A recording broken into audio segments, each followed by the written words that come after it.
돈을 버는 다양한 방법, 재테크 기사와 돈 되는 정보로 투자의 기준을 제시해주는 재테크 노하우 머니쇼 시작합니다. 지난주 뉴욕 증시 하락으로 마감했죠. 네, 그렇습니다. 지난주 주말 금요일 뉴욕 증시 굉장히 혼란스러운 하루였습니다. 네.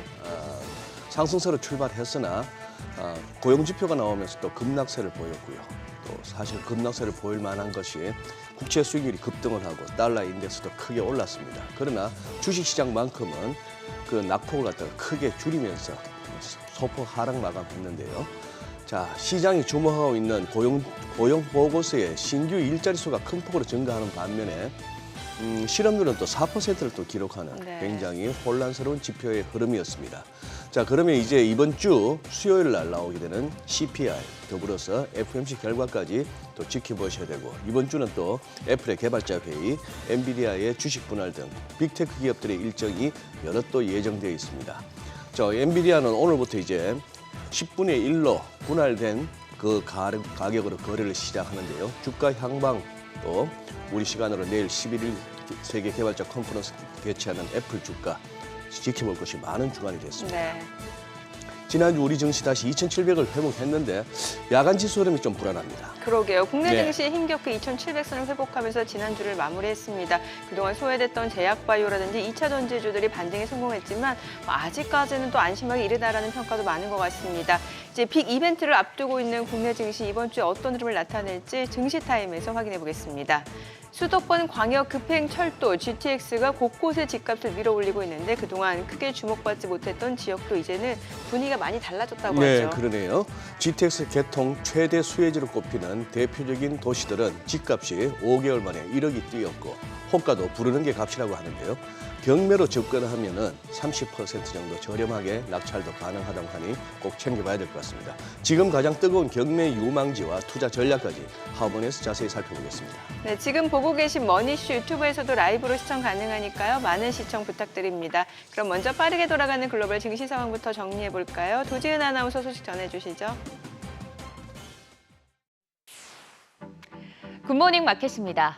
예상보다 탄탄한 5월 비농업 고용지표에도 시장은 그래도 어느 정도 버텨줬습니다. 이번 고용 데이터에 대해선 전문가들 사이에서도 해석이 엇갈리고 있는데요. 더 명확한 금리 인하 경로에 대한 힌트, 이번 주 CPI와 FOMC 회의 결과에서 찾을 수 있을지 기대해봅니다. 지난주 뉴욕 증시는 예상 밖의 고용 지표의 3대 지수 모두 하락했습니다.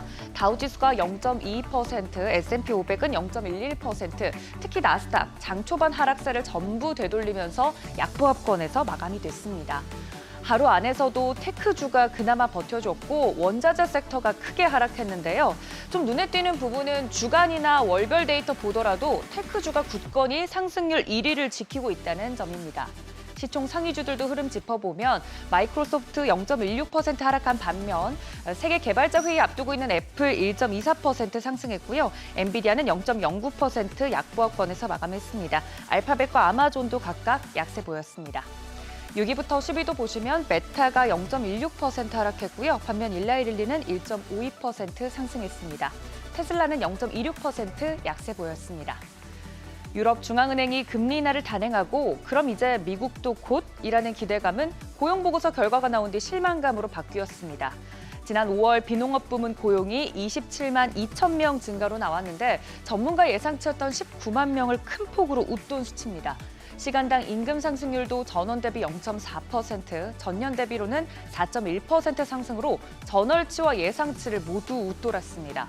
이 수치들만 보면 아직 고용이 탄탄하다는 뜻으로 보이는데요. 그런데 의아한 부분, 5월 실업률은 4%로 전월치이자 시장 예상치였던 3.9%를 넘어섰습니다. 4%대 실업률은 2022년 1월 이후 처음인데요. 참고로 고용보고서는 두 가지 설문조사로 구성이 되어 있습니다. 하나는 급여나 임금 데이터를 생성하는 기업에 대한 설문조사고, 다른 하나는 실업률을 조사하는 데 사용되는 가구에 대한 설문조사입니다. 가계 조사에서는 자체 고용 지표를 발표했는데 5월에 40만 명 이상 감소해 고용이 둔화되고 있다는 결과를 보였지만 비농업 고용 지수에서는 예상치를 상회해서 이 두 지표가 불일치한 모습을 보이고 있는 겁니다. 엇갈린 데이터를 두고 전문가들 사이에서도 고용이 대폭 증가했으니까 미국 경제가 냉각되고 있다는 신호는 잘못된 것이다라고 해석한 측과 아니다, 실업률에 집중해서 고용이 식고 있다라는 측의 의견이 갈리고 있습니다. 최근 둔화되는 인플레이션, 또 제조업 PMI의 예상치 하회나 또 서비스 PMI 예상치 상회 데이터 등이 물가는 둔화되는 중 경기 침체는 없을 것이다라는 의견에 힘을 실어줬었는데요. 이번 발표로 연준은 다시 신중한 입장을 취할 가능성이 높아졌습니다. 일례로 7월 연준의 금리 인하를 예측했던 마지막 거대 은행인 시티와 JP모건도 그 결정을 번복했는데요. 시티그룹은 9월에 미국 정책 입안자들이 첫 움직임 보일 것으로 예상하고 있고 JP모건은 11월까지 아무런 변화가 없을 것으로 보고 있습니다. 채권 시장도 9월 금리 인하에서 11월 인하로 금리 인하 시점이 밀렸고 연내 1회 정도 금리 인하를 예상하고 있습니다. 특히 미국 10년물 국채금리 고용지표 발표 이후 급등해서 지난 5일 동안의 하락폭을 크게 되돌렸는데요. 주간으로도 1.54%, 월간으로는 0.58% 하락했습니다. 장 초반엔 고용 데이터 영향으로 하락 출발했지만 시간이 지나면서 그 충격을 대부분 소화해냈고요. 닉티 미라우스 기자도 금리 인하가 더 미뤄진 데에는 실망스러운 인플레이션 수치가 더 중요할 것이라면서 이번 고용 보고서가 연준에 큰 입장 변화를 주진 않을 것이라고 언급했습니다. 한편 국제유가는 오펙 플러스가 생산량을 늘릴 계획이 있다고 밝혔지만 그럼에도 불구하고 시장에서 수요가 둔화될 수 있다는 우려로 3주 연속 하락세 기록했습니다. WTI 7월분 선물 가격 배럴당 75달러 선에 브렌트유는 배럴당 79달러 선에 마감했습니다. 고용 데이터가 우리가 기다리던 나쁜 뉴스는 아니었습니다만 그래도 우리는 아직 한 발 남았습니다. 바로 수요일에 발표되는 소비자 물가지수 CPI인데요. 특히 이날 CPI 발표 직후 연준 FOMC 회의까지 연속적으로 이어지는 엄청난 변동성이 예상됩니다. CPI만 예상 밖의 결과가 나오지 않는다면 연준 위원들의 매파적 기조도 어느 정도는 누그러들지 않을까 예상을 하는데요. 변동성에 대비한 주간 전략 반드시 세워보시기 바랍니다. 굿모닝 마켓이었습니다.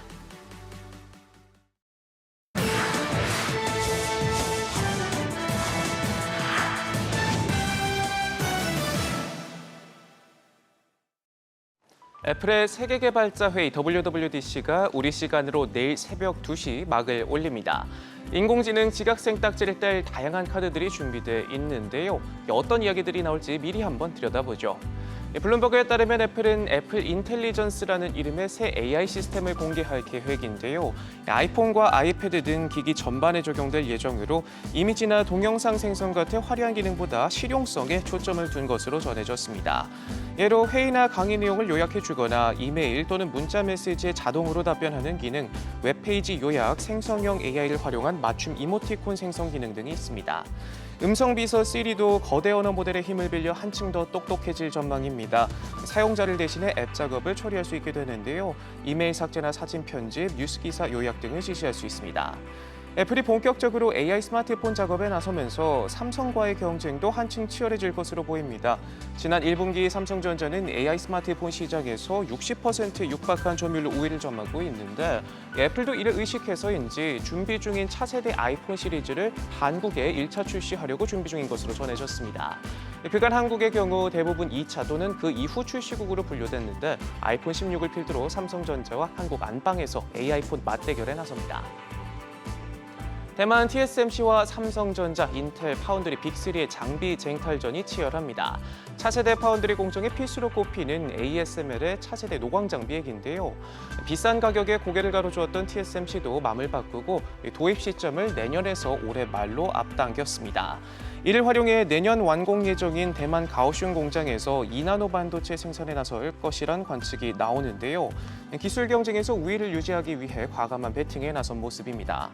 해당 장비의 가격은 대당 5천 원이 넘고 1년에 만들어지는 개수는 고작 5개에 불과합니다. 올해 말 1.8나노 양산을 앞두고 있는 인텔이 가장 적극적으로 나서고 있는데 역대 최초로 해당 장비를 확보하고 이미 미국 오리건 공장에 도입하기도 했습니다. 초도 물량 6대를 모두 확보하면서 장비 선점에서 우위를 점했다는 평가를 받고 있고요.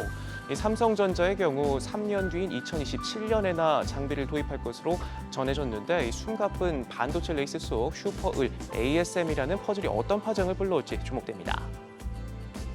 인공지능 드라이브에 나선 일본 소프트뱅크가 본격적으로 움직이고 있습니다. AI 데이터 센터 구축을 위해 샤프의 LCD 패널 공장 부지 매입을 추진하고 있는데요. 현재 독점 교섭권을 맺고 협의 중으로 내년부터 데이터 센터를 가동해 생성형 AI를 개발 운영하는 업체 등에게 임대하는 사업 등을 계획하고 있습니다. 소프트뱅크는 내년까지 AI 사업용 기반 구축에 우리 돈 1조 원을 투자할 계획인데요. 앞서 손정희 회장이 다음 무대로 AI를 점 찍으며 예고한 대로 본격적인 투자에 나서고 있습니다. AI 반도체 칩부터 로봇, 데이터 센터까지 다양한 구상들이 나오는데 핵심 전략으로 자체 AI 전용 반도체 개발을 꼽으며 내년 봄 시제품을 제작해 같은 해 가을 양산 체제에 들어가는 걸 목표로 하고 있는데요. 반 엔비디아 연합의 핵심 카드로 꼽히는 ARM의 전담 사업부를 꾸릴 계획으로 이미 대만 TSMC와도 협상을 진행하면서 제조 역량 확보에 나섰습니다. 엔비디아 라이벌로 부상하고 있는 맞춤형 AI 칩 개발 전문 업체 그래프코어도 눈독 들이고 있고 오픈 AI 투자도 검토 중인 것으로 알려졌는데 반도체 칩 설계부터 개발, 생산뿐만 아니라 AI 서비스라는 엔드 유저 최종 소비자까지 노리겠다는 올인원 전략을 구상 중입니다. 여행 플랫폼 야놀자가 미국 증시 상장을 추진 중입니다.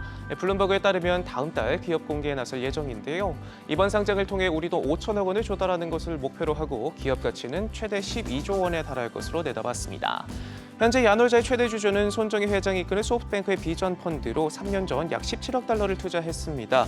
야놀자는 지난해 고 글로벌 트래블을 인수하면서 세계 최대 여행 플랫폼 중 하나로 발돋움했는데요. 최근 북미 지역 사업 확장을 위해 뉴욕에 50번째 해외 사무소를 설립하는 등 몸집을 벌리면서 에어비앤비와 익스피디아 그룹 등과 경쟁하고 있습니다. 지금까지 글로벌 비즈였습니다. 지난주 금요일 이슈가 있었던 업종 살펴보는 기업 이슈 시간입니다. 지난 금요일에 우리 시장은 국내 대표 업종 반도체주와 2차전지주가 함께 급등하자 1% 넘게 상승한 채 거래를 마쳤습니다. 어떤 소식들의 주가가 들썩였는지 확인해 보겠습니다. 최근 HBM 시장 경쟁이 치열해지고 있는 가운데 SK하이닉스는 HBM 경쟁력을 키우기 위해 TSMC와의 협력을 강화하기로 했습니다. 앞서 SK하이닉스는 TSMC와의 협업을 통해 6세대 HBM인 HBM4를 내년부터 양산할 계획이라고 밝혔는데요. SK하이닉스는 GPU와 연결돼 HBM을 컨트롤하는 베이스 다이 생산의 TSMC의 기술을 활용할 예정입니다.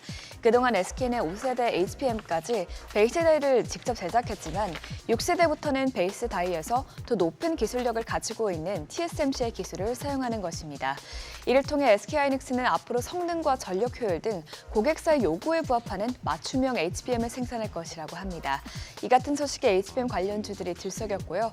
또 이와 함께 최근 생성형 AI 열풍으로 기업용 SSD 수요도 급증하고 있다는 소식도 함께 들려왔습니다. 현재 AI 시장이 학습 중심에서 추론의 영역으로 넘어가면서 낸드 수요가 되살아나고 있는 것인데요. 이에 따라 최근 반도체주가 신고가 랠리에 나서고 있습니다.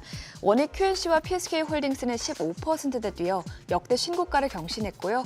ENF 테크놀로지는 12.59% 올라 52주 신고가를 기록했습니다. 아울러 소식이 나온 SK하이닉스는 7% 넘게 뛰면서 종가 기준 20만 원 선을 넘었습니다. 미국에 이어 유럽도 다음 달 4일부터 중국산 전기차에 고율 관세를 부과할 것이라는 소식에 에코프로 머티를 비롯한 국내 2차 전지주가 강세를 보였습니다. 아직 상계 관세율은 공개되지 않았지만 시장에서는 그동안 불법 보조금 관련 수입품에 부과하는 관세가 평균 19% 수준 이상이었던 것을 고려했을 때 이와 비슷한 수준의 관세가 부과될 것이라고 보고 있습니다. EU 지역에서 판매된 중국산 전기차 비율이 약 20%에 가까운데요. 이렇게 EU 지역은 중국 전기차 판매 비중이 높은 만큼 관세율 인상으로 인해 국내 업체들이 반사 이익을 볼 가능성이 크다고 합니다. 뿐만 아니라 최근 미국 내 전기차 판매량이 양호한 점과 배터리 가격 상승 소식도 2차 전지주 투자 심리를 키웠는데요. 이 같은 기대감에 2차 전지주가 연일 랠리를 이어가고 있습니다. 에코프로 머티가 상한가에 거래됐고 신성 ST가 22%대 뛰어 올랐습니다. 또 그 밖에 에코프로 BM과 에코프로가 각각 9%대, 6%대 상승했습니다. 폭발적인 수출 증가로 연일 주가가 고공행진 중인 음식료주는 앞으로도 수출 호조가 이어질 것으로 기대되고 있습니다. 먼저 최근 불닭볶음 면으로 해외에서 주목받고 있는 삼양식품은 해외 매출이 크게 늘어나면서 앞으로도 제품을 더 많이 찍어낼 계획이라고 하는데요.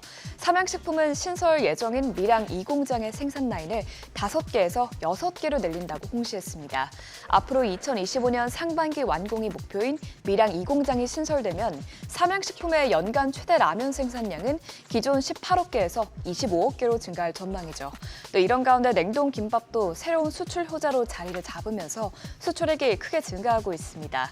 냉동 김밥을 포함한 쌀 가공식품 수출액은 5월 한 달 동안 1억 1,300만 달러를 기록해 전년보다 42.8% 증가했는데요. 이 같은 소식에 음식료주 주가가 크게 뛰어올랐습니다. 먼저 김밥 수출 상장사로 알려진 우양은 내달부터 냉동 김밥 수출을 시작한 것으로 알려지면서 상한가에 거래됐고요. 또 CJ시푸드도 20% 가까이 상승했습니다. 그 밖에 사조시푸드, 한성기업, 동원수산 모두 큰 폭으로 뛰었습니다. 서울대병원 교수들이 오는 17일부터 무기한 전체 휴진을 결의한 가운데 개원의 중심인 대한의사협회도 총파업 찬반을 묻는 투표를 진행하면서 의료 대란 우려가 다시 불거지고 있습니다. 의료계에 따르면 서울대병원 교수는 응급실과 중환자실만 운영하고 진료와 수술은 기한 없이 모두 거부하기로 했으며 이는 서울대 계열 모든 병원에 적용된다고 합니다. 또 뿐만 아니라 이번 의협 투표 결과 73%가 휴진을 포함하는 집단 행동에 참여하겠다고 응답하며 의협은 오는 18일에 총파업에 돌입할 예정인데요. 이 같은 사태의 원격 의료주도 다시 주목받았습니다. 토마토 시스템이 13.39%, 인성정보가 10.57% 올랐고요. 이즈케어텍도 5.16% 상승했습니다. 또 이외에 유비케어와 비트컴퓨터 모두 3%대 상승세를 기록했습니다. 지금까지 지난주 금요일 이슈 체크해봤습니다. 참고하셔서 오늘장 투자에 도움되시길 바랍니다.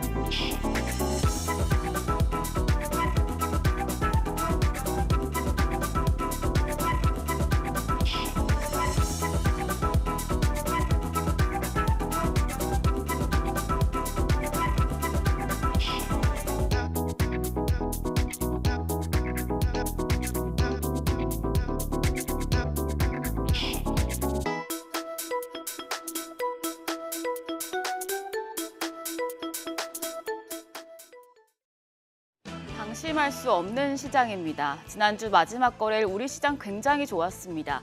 금리 인하 기대감이 커지면서 AI 반도체는 물론 2차 전지까지 여러 업종군이 동반 상승했습니다. 그런데 문제는 그 다음 스텝입니다. 우리가 쉬는 사이에 나온 고용 보고서가 너무 뜨거웠고 금리에 대한 우려가 커지면서 뉴욕 증시 일제히 하락했죠. 한 주의 시작부터 우리 시장이 큰 부담을 안고 가야 할 것 같은데요. 시장이 월요병을 극복해낼 수 있을지 일단 지난주 마지막 거래일 빠르게 복귀하면서 이번 주 준비하겠습니다. 양시장 크게 상승했습니다. 코스피가 1.23% 올라서 2,722선, 코스닥은 1.81% 급등해서 866선, 코스피가 6거래일 만에 2,700선 회복에 성공했고요. 코스닥도 넉 달 만에 5거래일 연속 상승세 이어갔습니다. 수급 상황 보시죠. 외국인의 영향력이 그 어느 때보다 큰 시장입니다. 외국인의 매수세가 지수를 끌어올렸는데요. 유가증권 시장 외국인이 2,856억 원 매수 우위, 기관도 1,576억 원 사자세 기록했고 개인만 홀로 4,670억 원 팔자 포지션이었습니다. 코스닥 시장에선 외국인만 사들였습니다. 3,246억 원 순매수 기록했고 개인이 3,011억 원 매도 우위, 기관도 392억 원 팔자세 나타냈습니다. 시가총액 상위 종목 마감가 보시죠. 유가증권 시장에선 SK하이닉스가 가장 크게 상승부를 켰습니다. 엔비디아 강세의 영향으로 무려 7% 넘게 급등을 하면서 20만 원 선 다시 회복했습니다. 다만 삼성전자는 파업 이슈로 주가가 반락하면서 0.13% 하락했습니다. 또 유럽연합이 중국산 전기차에 고율 관세를 부과할 것이란 소식에 2차 전지 대표주인 LG 에너지솔루션 2.13%의 상승세 시현했고요. 기아와 포스코홀딩스, 플러스권, 그리고 KB금융 외국인 매수세에 2.84% 강세 기록했습니다. 코스닥 시총 상위 종목 중에서도 2차 전지단이 매우 좋았습니다. 에코프로 BM이 9.36% 시세를 냈고 에코프로가 6.86% 올라 13거래일 만에 10만 원대에 안착했습니다. 헬스케어 업종도 높은 주가 상승률을 기록했는데요. 알테오젠, 최근에 열린 미국의 임상종양학회에서 미국 머크와 독점 계약을 체결한 키트루다의 피하 조사 제형이 부각된 영향에 13% 넘게 급등했습니다. 장중에 에코프로를 제치고 시총 2위를 차지하기도 했었는데요. 종가 신고가 갈아치우면서 26만 9천 원이었습니다. 그리고 여기에 더해서 삼천당 제약도 오랜만에 10위에 자리했는데요. 상승폭을 키우면서 2% 플러스권 12만 7천 원이었습니다. 환율은 금리 인하 기대감에 크게 떨어졌습니다. 1,365원 30전의 거래를 마쳤는데 주말 사이에 고용 보고서 등에서 나온 상황은 정반대이기 때문에 오늘 환율 큰 부담을 안고 출발하겠습니다. 이번 주는 굉장히 바쁜 한 주가 되겠습니다. 주간 일정을 정리했더니 매크로, 마이크로 빽빽합니다. 정리를 해드리면 일단 이번 주 시장 금리에 대한 부담감을 안고 출발할 텐데 최대 분기점은 목요일입니다.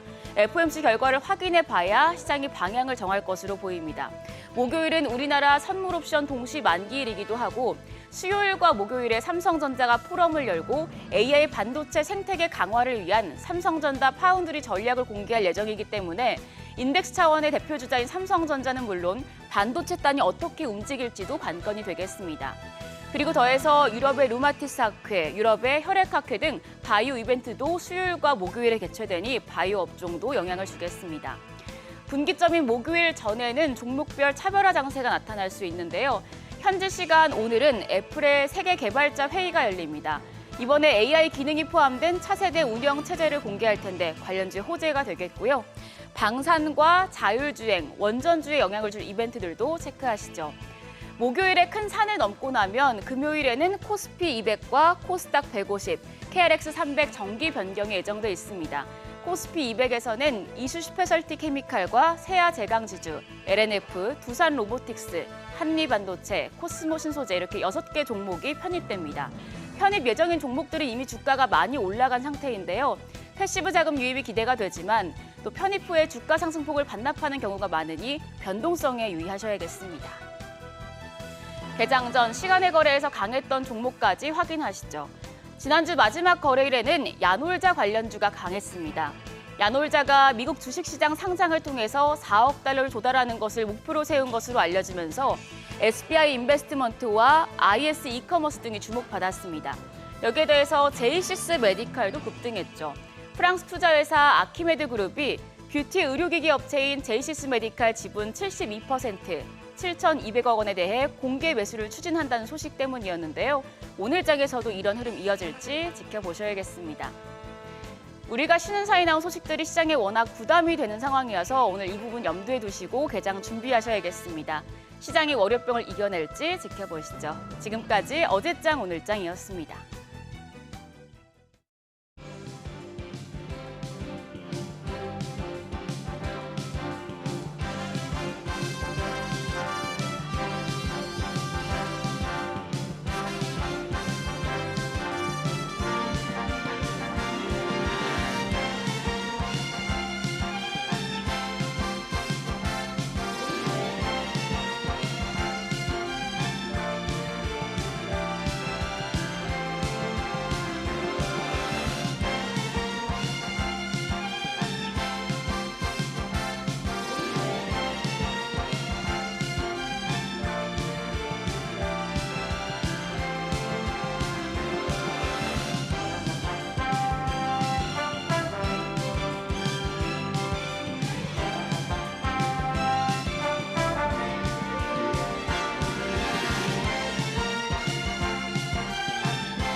네, 현재 시각 8시 24분 지나갑니다. 지금 보고 계신 머니쇼 유튜브에서 라이브로도 시청 가능하니까요. 많은 시청 부탁드립니다. 그리고 다양한 정보 원하시는 분들은 카카오톡 채널에서 크존 검색하시거나 재테크존 앱 다운로드 받으시면 다양한 정보 확인해 보실 수 있으니까요. 이 부분까지도 참고해 보시기 바랍니다.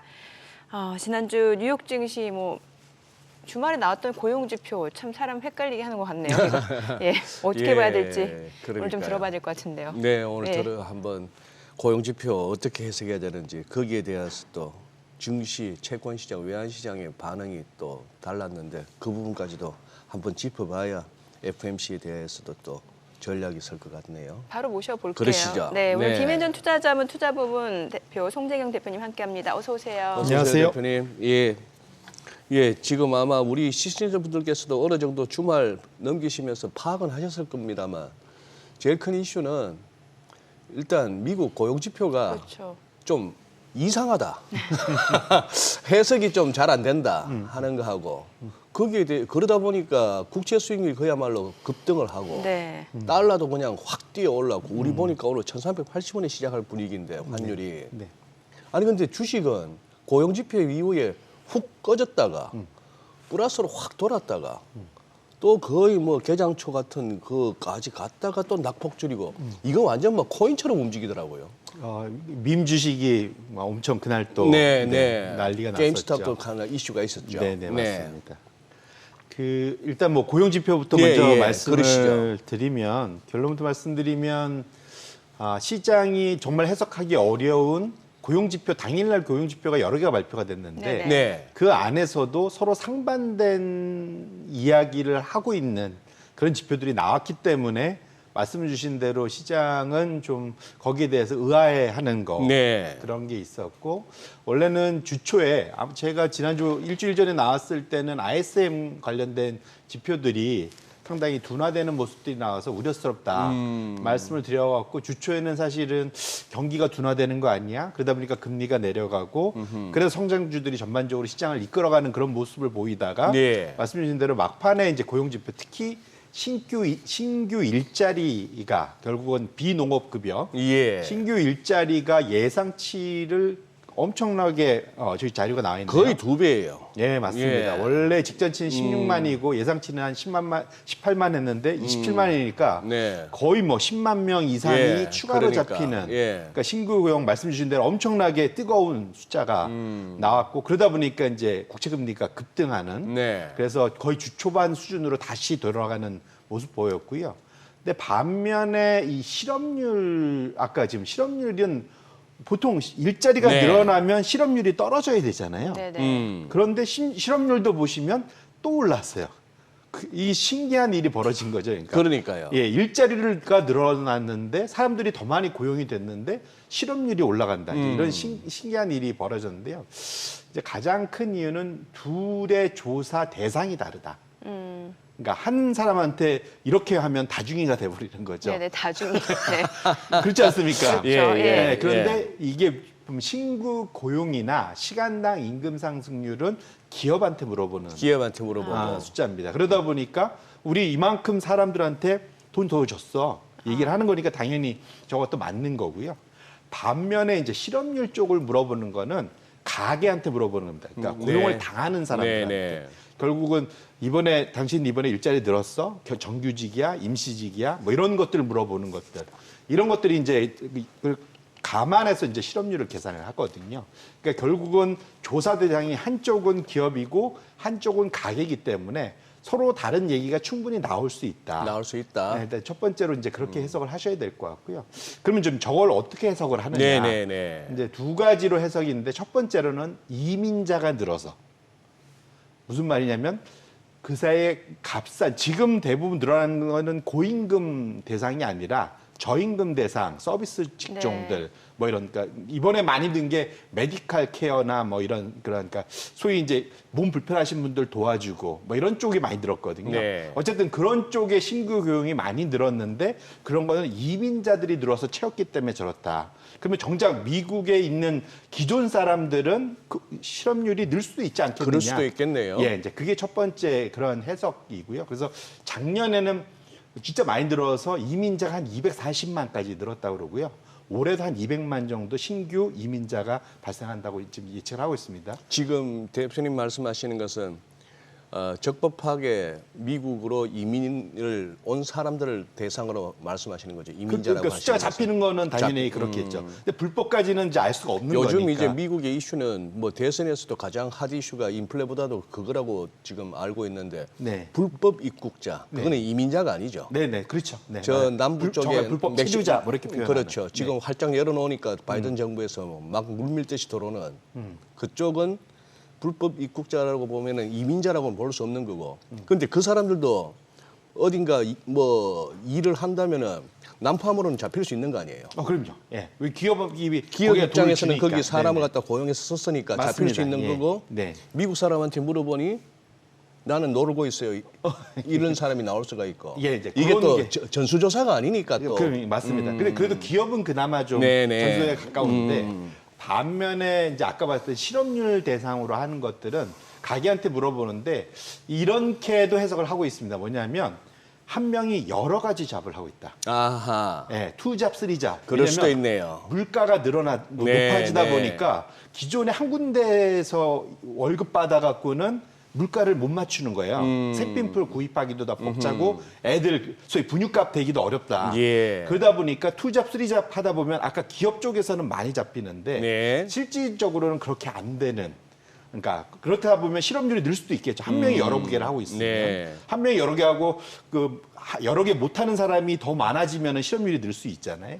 그래서 결론적으로는 이 두 가지 자체가 미국의 고용 상황이 어느 방향으로 가는지에 대해서 지금 강하게 얘기하기는 어려운 상황이긴 한데 실업률이 늘었기 때문에 어찌 보면은 금리는 내려가야 되고 신규용이 늘었기 때문에 금리는 올라가야 되는데 적어도 시장은 누구의 손을 들어줬냐면 신규 고용이 늘어난 것에 손을 들어줬고 왜 그러냐면 이거는 적어도 이 소위 설문조사, 가계조사보다는 기업조사가 좀 더 정확한 숫자라고 판단을 하고 있기 때문에 적어도 네. 연준이 여기에 반응할 거라고 생각을 해서 시장의 금리가 급등을 한 거다.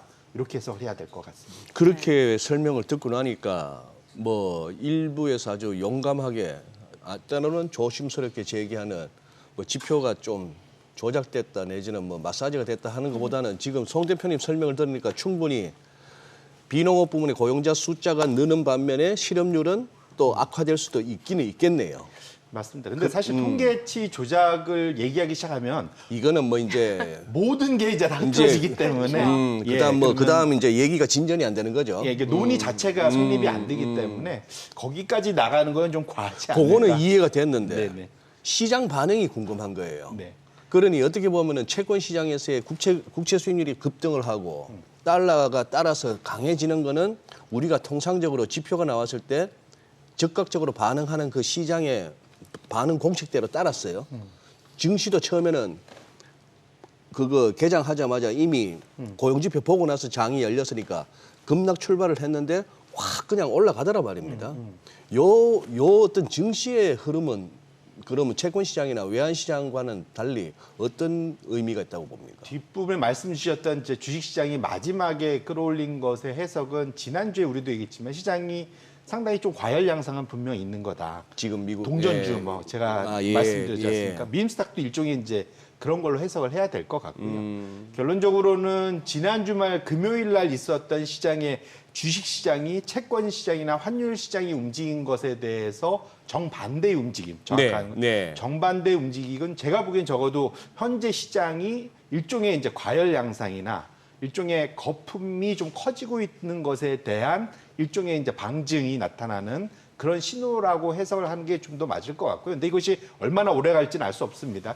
원래 거품이란 거는 나중에 지나가서 터져봐야 거품인 걸 그렇죠, 알거든요. 예. 그렇죠. 그렇기 네. 때문에 지금 상황에서 그걸 예단하기 이른데 적어도 이제 주말을 동안 이제 사람들이 냉정을 좀 되찾고 났다면 이번 주에 이제 FOMC를 대상으로 이제 생각을 해본다면 조금 더 냉정하고 아까 말했던 우리 입장에서는 좀 월요병에 대한 걱정이 충분히 있을 만한 그러한 월요일이다 이렇게 말씀드립니다. 이번 주에 뭐 FOMC뿐만이 아니라 또 5월달 CPI 소비자 물가지수도 발표가 되는데 앞서 나온 화면에 보니까 그 시간당 임금 상승률 이것도 사실은 인플레이션을 자극하는 요소가 될 수도 있는 거잖아요. 예상치보다 높게 나왔다는 측면에서. 맞습니다. 그러니까 결국은 적어도 연준이 네.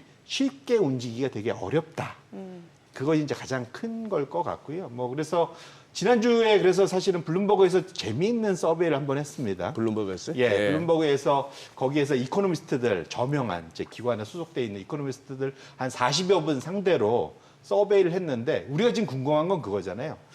연준이 언제 금리 인하할 건가? 아하, 예. 그럼 예. 연준이 금리 인하를 하는데 그런 어떤 기준을 만족하면 충족하면 금리 인하를 할 거냐? 네. 거기에 대한 이제 질문을 했는데 대답이 되게 재밌었습니다. 좀 생각이 의외로 한쪽으로 좀 많이 몰렸어요. 네. 이게 뭐냐면 안정적으로 2% 물가, 그러니까 소위 근원 물가가 도달한 것이 확신이 어느 정도 수준이 나와야 될 거냐. 데이터에 그 소위 기반한다고 얘기를 하니까 보시면 적어도 긍정적 근원 물가가 확인되는 거. 그러면 이제 2%에 근접한 숫자가 나오는 것이 적어도 3개월치가 쭉 나오는 이 정도는 돼야 아마 연준이 비로소 안심하고 금리를 인하할 거야라고 지금 이제 시장에서 예. 컨센서스가 모였다. 그런데 그러니까 3개월치, 4개월치 합치면 거의 80%지 않습니까? 결론적으로 3개월치 이상, 그러니까 더 낮게 더 오랫동안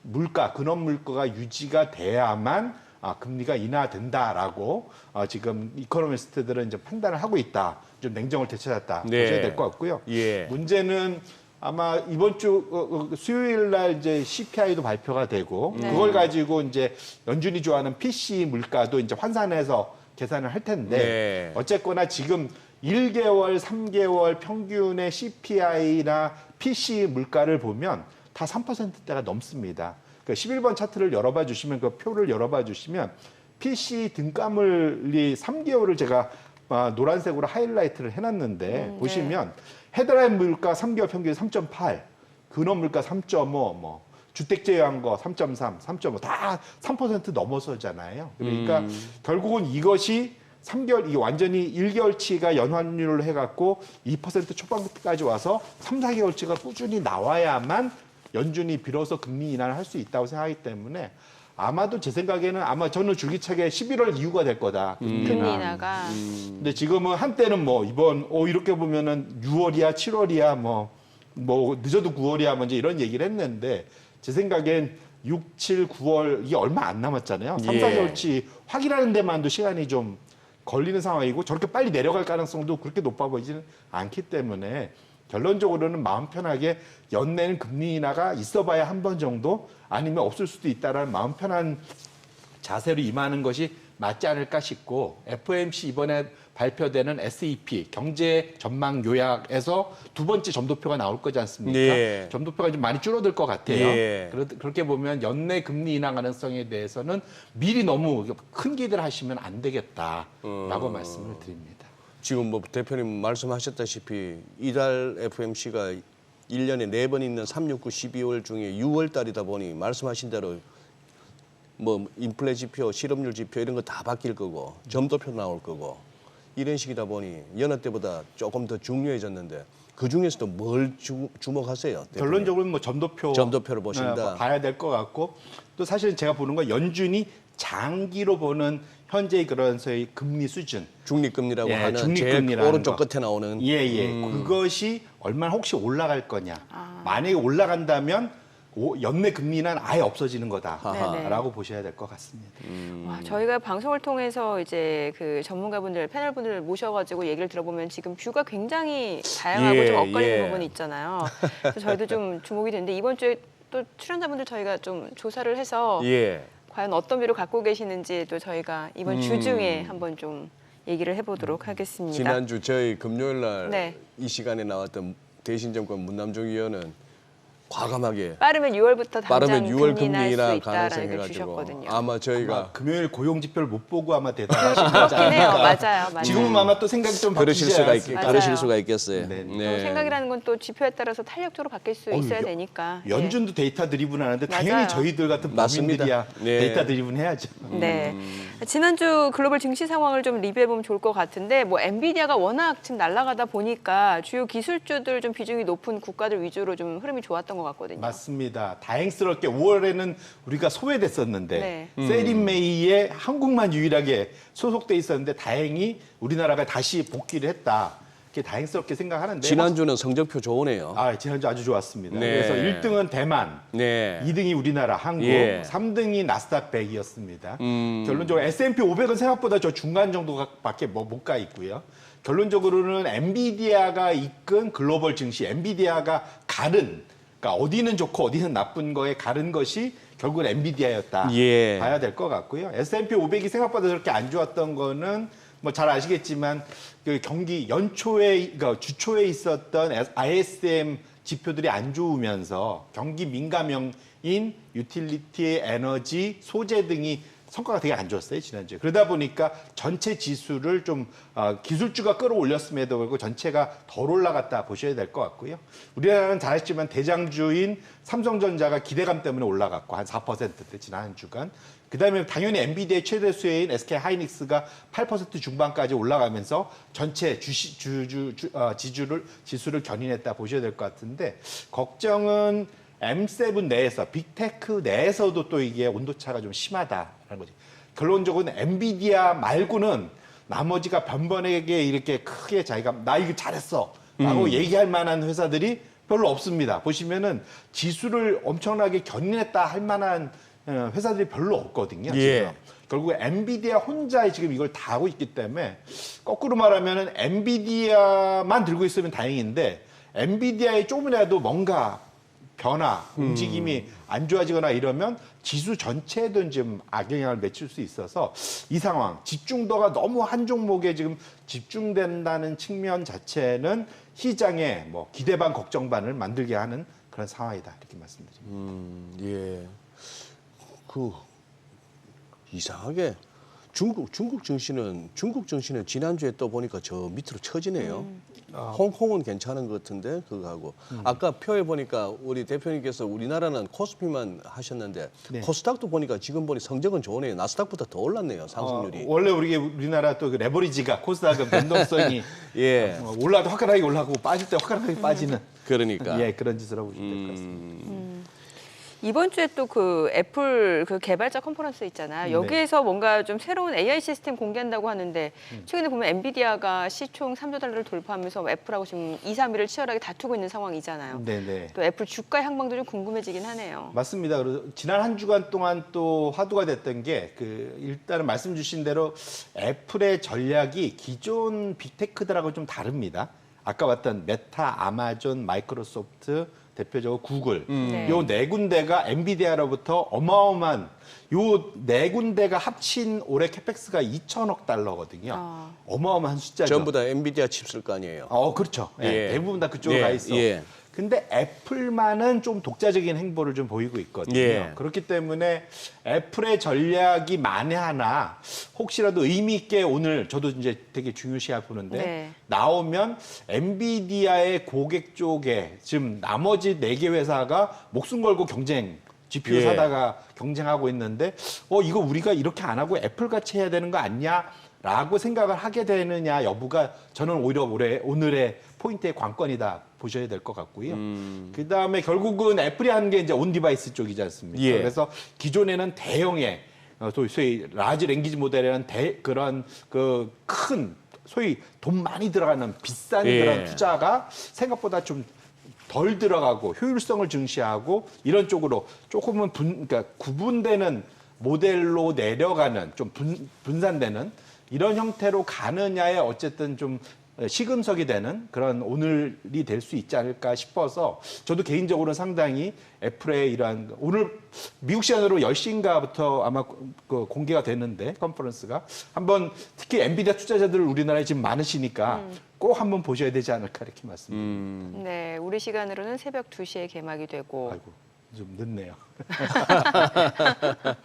지금 이렇게 뭐 시총 보니까 애플이 3조 191억 불인데 엔비디아가 2조 9,736 간발의 차로 또 3위로 또 애플이 밀렸죠. 아니 엔비디아가 이제 원래 엔비디아. 원래 3위로 다시 내려왔는데 네.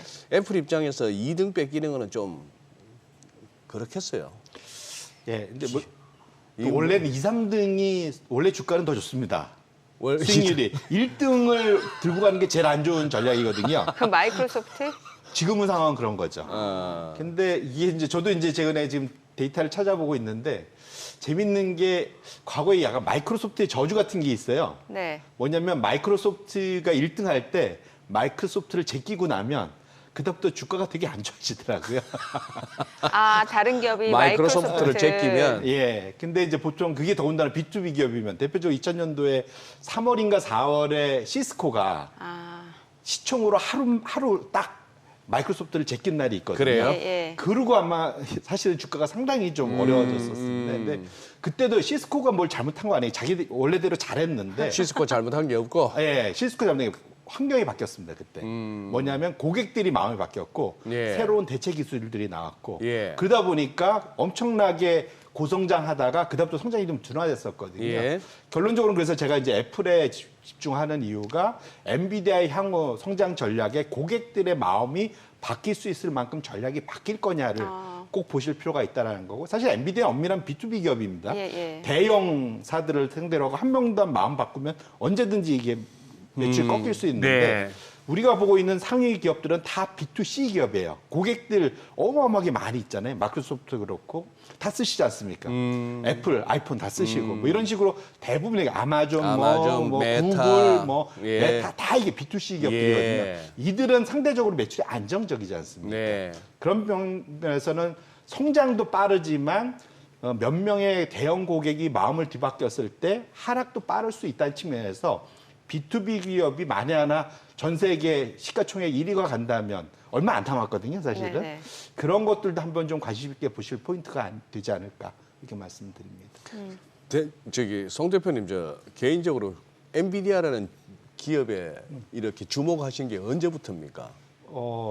작년 상반기죠. 예. 왜냐면 그러니까 오픈 AI가 나오고 오픈 AI 때문에 사실은 그 소위 챗GPT-4 예. 사실은 그걸 제가 작년 12월 총가부터 한 봤었던 것 같아요. 예. 재작년.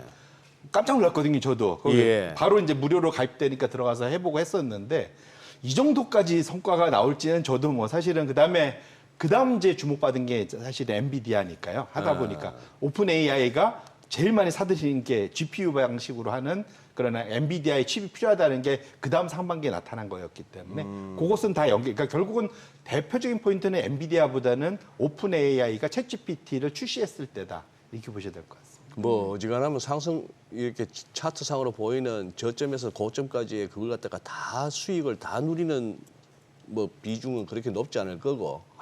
그래 웬만해서는 한데 그래도 전 세계적으로 뒤지다 보면은 나 엔비디아 저 뭐 2000년대 중반 2000 코로나 오기 전에 샀다가 그냥 잊고 묻어뒀어 하는 분도 비트코인도 뭐 한 몇 개 있었는데 나 기억도 못 하고 있다 이 보니까 나도 있네 하는 분들은 완전 대박 아닙니까? 이거 코로나 전만 하더라도 엔비디아 그때 들었던 제 기억은 무슨 게임 관련한 칩 만드는 그런 회사였거든요. GPU GPU 때문에 맞아. 그래요. 맞습니다. 예. 그래픽 카드 때문에. 게임 예. 고성능 게임하는 분들이 그 따로 GPU, 예, 맞아요. 주목하던 회사였죠. 맞아요. 맞습니다. 그러다 이제 한번 코인 뛰면서 한번 또 엔비디아 해서 코인 그 채굴 하는데 맞습니다. 칩이 쓰인다고 예. 해서 한번 뛰더니만 네네. 이번 AI는 이렇게 대박이 날 줄은 왜냐면은 그 고객들 층이 달라졌지 않습니까? 그러니까 이 짧은 시간에 예. 어마어마한 돈이 몰리다 보니까 사실은 확실히 열풍은 분명한 것 같습니다.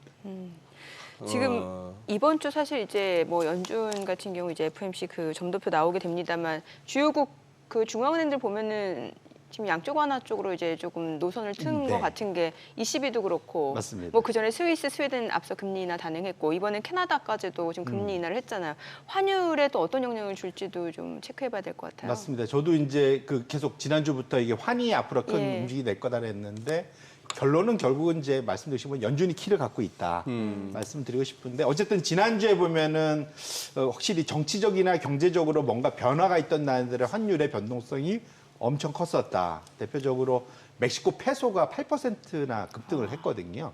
왜냐하면 지금 대선이 있었고 환율이 급등했고 멕시코 페소는 약해졌단 말씀이죠? 그렇죠. 그러니까 네네네. 페소 약세, 페소 달러 약세? 대비 올라갔으니까 네, 네. 그러니까 멕시코에 대한 우려, 걱정이 늘어났다. 네. 보셔야 될 것 같고요. 저기서 이제 이번에 최초로 또 여성 대통령이 이번에 나왔는데 상대적으로는 이전 정부의 그러한 진보적인 또 좀 공격적으로 비판적으로 보시는 것은 이제 파퓰리스트라고 생각하는 그런 분들 때문에 이제 멕시코 페소가 급등을 하게 된 거고요.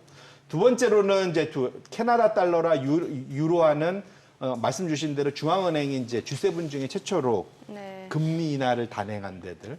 그래서 캐나다 달러가 확실히 좀 올라갔고 유럽 유로화도 올라갔는데 생각보다 그렇게 많이 올라가지는 않았습니다. 이제 이유가 제가 보니까 이게 미국이 앞으로 생각보다 이번에 고용지표 올라가면서 미국이 생각보다 오래 가겠는데 이런 걱정들이 앞으로 캐나다나 유럽 ECB가 추가적인 금리 인하를 세게 하기 어려울 수 있겠다라는 시장의 흐름이 좀 더 포착됐다. 그렇게 보셔야 될 것 그러니까 같아요. 자국 통화 가치가 약해질 가능성이 더 높아지다 보니까. 그런 것도 있죠. 예. 그리고 더군다나 유럽 쪽은 엄밀히 말하면 사실은 그 독일이 최대 예, 지분을 예. 갖고 있는 독일이 세계 경기가 안 좋다 보니까 암암리 압력이 있는 거죠. 금리 좀 인하해줘. 그러다 보니까 독일 기업들 입장에서 독일끼리 너무 어려워지니까. 결국 근데 그러니까 22가 25년 만에 미국보다 빨리 금리 인하를 했었는데 지금 과거 맨 좀 1998년도 때도 한번 먼저 선제적으로 금리 인하를 했었는데 보시면은 바로 꼬리 내리고 그 다음에 미국을 쫓아갔습니다. 미국이 금리 올리기 시작하니까. 그 이후로는 미국의 연준에 대해서 ECB는 상당히 후행적으로 움직이는 경향을 늘 보여왔었거든요. 네. 결론적으로는 이번에도 ECB가 독자적으로 금리를 끌어내려주면 혹시 미국도 따라가는 거 아니야? 라는 기대감들이 전 세계적으로 있었는데 네. 지금 상황으로 봐서는 미국의 저런 강한 고용지표 하에서 연준이 비둘기적으로 얘기하기는 쉽지 않아 보여서 ECB도 그러다 보니까 이번에 금리 인하는 했지만 앞으로 금리 인하 가능성에 대해서는 상당히 보수적으로 얘기하는 걸 봐서는 전 세계적으로 금리를 쫙 따라 내리는 그런 방향성이 설정되는 것을 시장은 기대하지만 쉬워 보이지는 않는다. 이렇게 말씀드립니다. 네. 자, 지금 시 8시 51분 지나갑니다. 오늘 양시장 호가 상황 좀 체크해 보도록 하겠습니다. 코스피 예상 체결 지수 지금 0.3% 하락 예상되고요. 2,713포인트로 집계가 됩니다. 코스닥 강보합권 예상됩니다. 예상 체결 지수는 866포인트입니다. 시가총액 상위 종목 예상 체결가 보도록 하겠습니다. 삼성전자 오늘 소폭 하락 출발 예상되고요. 지금 호가에서는 77,000원으로 집계가 됩니다. SK하이닉스 지난 금요일 7% 강세로 마무리가 되면서 20만 원 선을 훌쩍 뛰어 넘었는데 오늘은 좀 보합이 예상이 되네요. 지금 호가에서는 여전히 20만 7,500원. 오늘 20만 원 선 계속해서 지지가 되면서 상승세가 이어질 수 있을지 여부도 좀 보시면 좋을 것 같고요. LG에너지솔루션 보합 예상됩니다. 현대차가 0.9% 하락 출발 예상되고요. 호가는 26만 2,500원. 삼성바이오로직스가 0.2% 소폭 내림세 예상되고요. 예상 체결가는 74만 8,000원. 기아가 오늘 상승 출발 예상됩니다. 예상 체결가는 12만 1,500원이고 삼성전자 우선주도 상승 출발 예상되죠. 호가는 6만 3,000원으로 집계가 됩니다. 셀트리온 하락 출발 예상됩니다. 예상 체결가는 19만 200원. 포스코홀딩스가 0.9% 상승할 걸로 보이고요. 예상 체결가는 39만 원이죠. 지난주에 이제 제약바이오라든지 이제 2차 전지 관련주들이 이제 반등 흐름을 보여줬는데 관련해서 포스코 그룹주들도 오늘 계속해서 상승세가 이어질 수 있을지도 보시면 좋을 것 같고요. KB금융은 2% 약세가 예상됩니다. 호가는 77,800원으로 집계가 됩니다. 코스닥 시가총액 상위 종목 예상 체결가도 보도록 하겠습니다. 에코프로비엠 오늘 지금 호가에서 아직까지 큰 움직임 나타나지 않고 있는 상황이고 에코프로 0.9% 상승세 이어질 걸로 보입니다. 호가는 10만 8,500원. 알테오젠 지금 시가총액 보시게 되면은 3위까지 올라온 상황인데 지금 오늘 호가에서는 아직까지는 좀 보합이 예상되고 HLB도 마찬가지로 보합 예상됩니다. 엔캠 0.7% 하락 예상되고요. 예상 체결가는 27만 7,500원. HPSP가 1% 상승 예상됩니다. 호가 4만 200원으로 집계가 됩니다. 이렇게 되면 이제 닷새 만에 좀 반등을 시도하게 되는 거고 리노공업 0.9% 하락 예상되고요. 호가는 26만 4,000원. 셀트리온자 1% 약세가 예상되죠. 레인보우 로보틱스가 1.4% 상승할 걸로 보이고요. 예상 체결가는 16만 4,900원. 삼천당제약 오늘 보합 출발 예상됩니다. 지난주 제약바이오주 흐름이 워낙 좋다 보니까 삼천당제약이 지금 시총 또 10위까지 올라선 상황이네요. 자, 이제 개장까지 한 6분여가량 남은 상황인데 일단 호가에서는 사실 또 뚜껑 열어봐야 되잖아요. 뚜껑 열어봐야 될 것 국내 증시도 최근에 같습니다. 보면 변동성이 또 워낙 크다 보니까 오늘 SK하이닉스가 또 계속해서 상승세 보여줄 수 있을지도 봐야 될 것 같고 2차 전지주들 행보도 좀 봐야 될 것 같네요. 네. 예. 지금 야간 지수 선물 흐름 그 종가 대비로는 지금 동시효과에서는 그거보다는 이제 강하게 나오는데 네. 정민의 그 말씀 맞다나 뚜껑 한번 열어봐야 될 것 같고요. 그러니까요. 예, 지금 환율이 NDF 시세로 봐서는 1,380원 개장가가 그 근방일 것 같은데 찍고 나서 더 올라가는지 찍고 매물이 나오면서 좀 밀려줄라는지 그것도 관심 사항이고. 지금 호가에서 보니까 외국인 선물에서 오늘 또 대규모 매도가 나올 수도 있다는 생각도 들고. 호가에서요? 예. 네, 그러네요. 왜냐면 최근에 또 외국인이 좀 끌어올린 측면이 있잖아요. 에휴, 참. 그야말로 진짜 이거 홀짝 게임하는 느낌? 그래서 이제 종목 선택이 중요하고. 그래, 예. 예. 근데 저기 대표님 저 최근에 유틸리티 쪽을 좀 이렇게 주목하자 하시지 않습니까? 네네. 우리 쪽도 사실 그랬고 뭐 전선이나 전력 관련주들도 유틸리티에 해당하고 뭐 아닌 게 아니라 석유나 가스 개발 같으면 그것도 유틸리티 아닙니까? 그쪽은 우리나라 기업은 그렇겠죠. 우리나라 미국은 쪽이면은 아닌데. 미국은 아닌데. 우리나라는 그 기업들이 자기 원재료니까 아예 그 가스공사나 뭐 이런 데는 해외에 그런 그 뭐죠 그 천연가스 전에 투자를 예. 하는 뭐 그런 경향 분명히 있습니다. 우리는 최근에 전력 관련주에서 좀 이렇게 뭐 조정이 나오는 양상인데 미국이나 우리나 요 유틸리티 쪽 한번 짚어주시죠. 뭐 그 사이에 워낙 많이 올랐고. 워낙 많이 올랐고 어찌 보면은 그 AI 관련주보다도 더 올라간 경향도 분명 있기 때문에 네. 당연히 이제 숨고르기나 밸류에이션 부담 뭐 이런 건 충분히 느낄 수 있을 것 같고요. 그래서 지금 차트에도 나와 있지만 미국 업종별 수익률로 놓고 보면 지난 한 주는 확실히 정보기술하고 통신 서비스 이 두 개 안에 대부분 빅테크가 다 들어 있지 않습니까? 예. 그러니까 결국은 그 IT 그런 하드웨어 그런 반도체주하고 빅테크 플랫폼 기업들이 다 들어가 있어 그들이 이제 시장을 이끌었다 보시면 좋을 것 같고 반면에 저 건강관리 쪽은 연초 이후에 사실은 언더퍼폼하는 좀 덜 나가던 그리고 한 달 동안 좀 못 나가던 업종이었거든요. 네. 결국은 좀 약간의 캐치업 스토리라고 해야 되나요? 결국은 뒤따라가서 뒤늦게 지금 쫓아붙는 특별한 이벤트가 있었던 건 아닌 것 같습니다. 그래서 건강관리가 올라갔던 것들이 좀 특이한 양상이고 반면에 지수를 전반적으로 끌어낸 게 이제 소재, 에너지, 유틸리티. 이거는 뭐 아시겠지만 그 사이에 유틸리티는 많이 올라는 측면이 있고 소재 에너지는 대표적인 이제 경기 민감형이지 않습니까? 그래서 연초 이후에 그러니까 주초에 ISM 관련된 이제 구매 관리자 중에 신규 주문 같은 것이 상당히 안 좋게 나오면서 전반적으로 경기가 둔화되는 거 아니냐는 우려 때문에 저쪽과 관련돼가 빠진 거. 그다음에 플러스 오펙 플러스에서 10월부터는 자발적 감산을 줄인다 하면서 유가가 좀 많이 역대적으로 내려와 있지 않습니까? 예. 이런 것들이 이제 에너지 관련된 업종의 그런 비중을 좀 낮추는 그러한 형태로 나타났는데 결론적으로는 제 생각에는 지금 상황에서는 오히려 이제 에너지나 소재 쪽은 이번에 좀 조정을 받을 때 충분히 한번 다시 관심을 가질 만한 거 아니냐. 오늘 제가 특별히 차트를 안 갖고 왔지만 유가가 지금 역대급으로 좀 너무 많이 내려와 있는 건 분명하거든요. 확실한 과매도 국면에 좀 들어가 있기 때문에 오히려 역발상 차원에서는 지금부터는 유가에 대해서 좀 더 관심을 가질 필요도 있을 것 같고 그다음에 그쪽과 연관된 에너지 관련된 기업들도 연초 이후에 한번 올랐다가 지금 조정을 꽤 받았으니 다시 한번 관심을 가져볼 필요도 분명히 있겠다. 이렇게 말씀드립니다. 우리나라 업종별 수익률도 좀 체크해 보면 좋을 것 같은 게 최근에 보면은 이제 지난주 후반 들어서 2차 전지주들 그동안 상당히 소외됐다가 이제 좀 반등을 보여주고 있고 제약바이오 쪽, 건강 쪽 섹터도 지금 최근에 투자를 좀 주목을 많이 받고 있는 것 같거든요. 그래서 업종 구분으로 보면 오랜만에 미국하고 비슷한 이제 상승을 보인 지난주다. 그래서 우리나라 보시면 1등이 건강관리였고요. 근데 이제 주황색이 한 주간이고 지금 그 연두색 선이 한 달인데 예.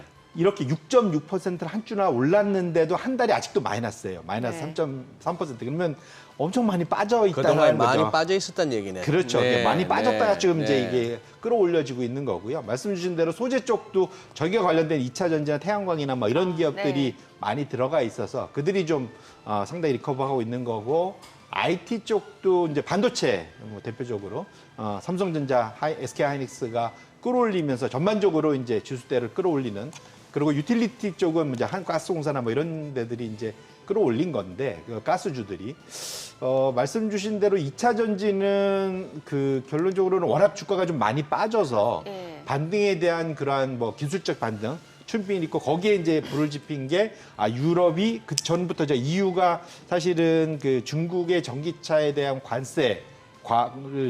과징을 부과한다라는 얘기가 있고 그것이 혹시 우리한테 수혜가 되지 않겠느냐 뭐 일부는 있을 수 있을 것 같은데 이제 다만 걱정은 저는 큰 흐름에서 지금 그 순수 전기차에서 플러그드인 하이브리드로 최근 들어서 좀 대세가 좀 옮겨가는 느낌. 그러니까 이전 거보다는 절대적인 2차 전지의 그 수요가 그러니까 기술적인 흐름에서 좀 줄어든 거 아니냐는 걱정이 첫 번째 하나 있고요. 두 번째로는 중국이 비아드가 지지난주에 발표된 그 차를 보셨는지 모르겠는데 깜짝 놀랐어요. 이런 표현이지만 냄새만 맡고도 차가 갈 수 있는. 왜냐면 그 플러그인 하이브리드 발표된 얘기를 저희가 개장하고 좀 들어보도록 하겠습니다. 오늘 국내 증시를 확인해 보겠습니다. 개장합니다.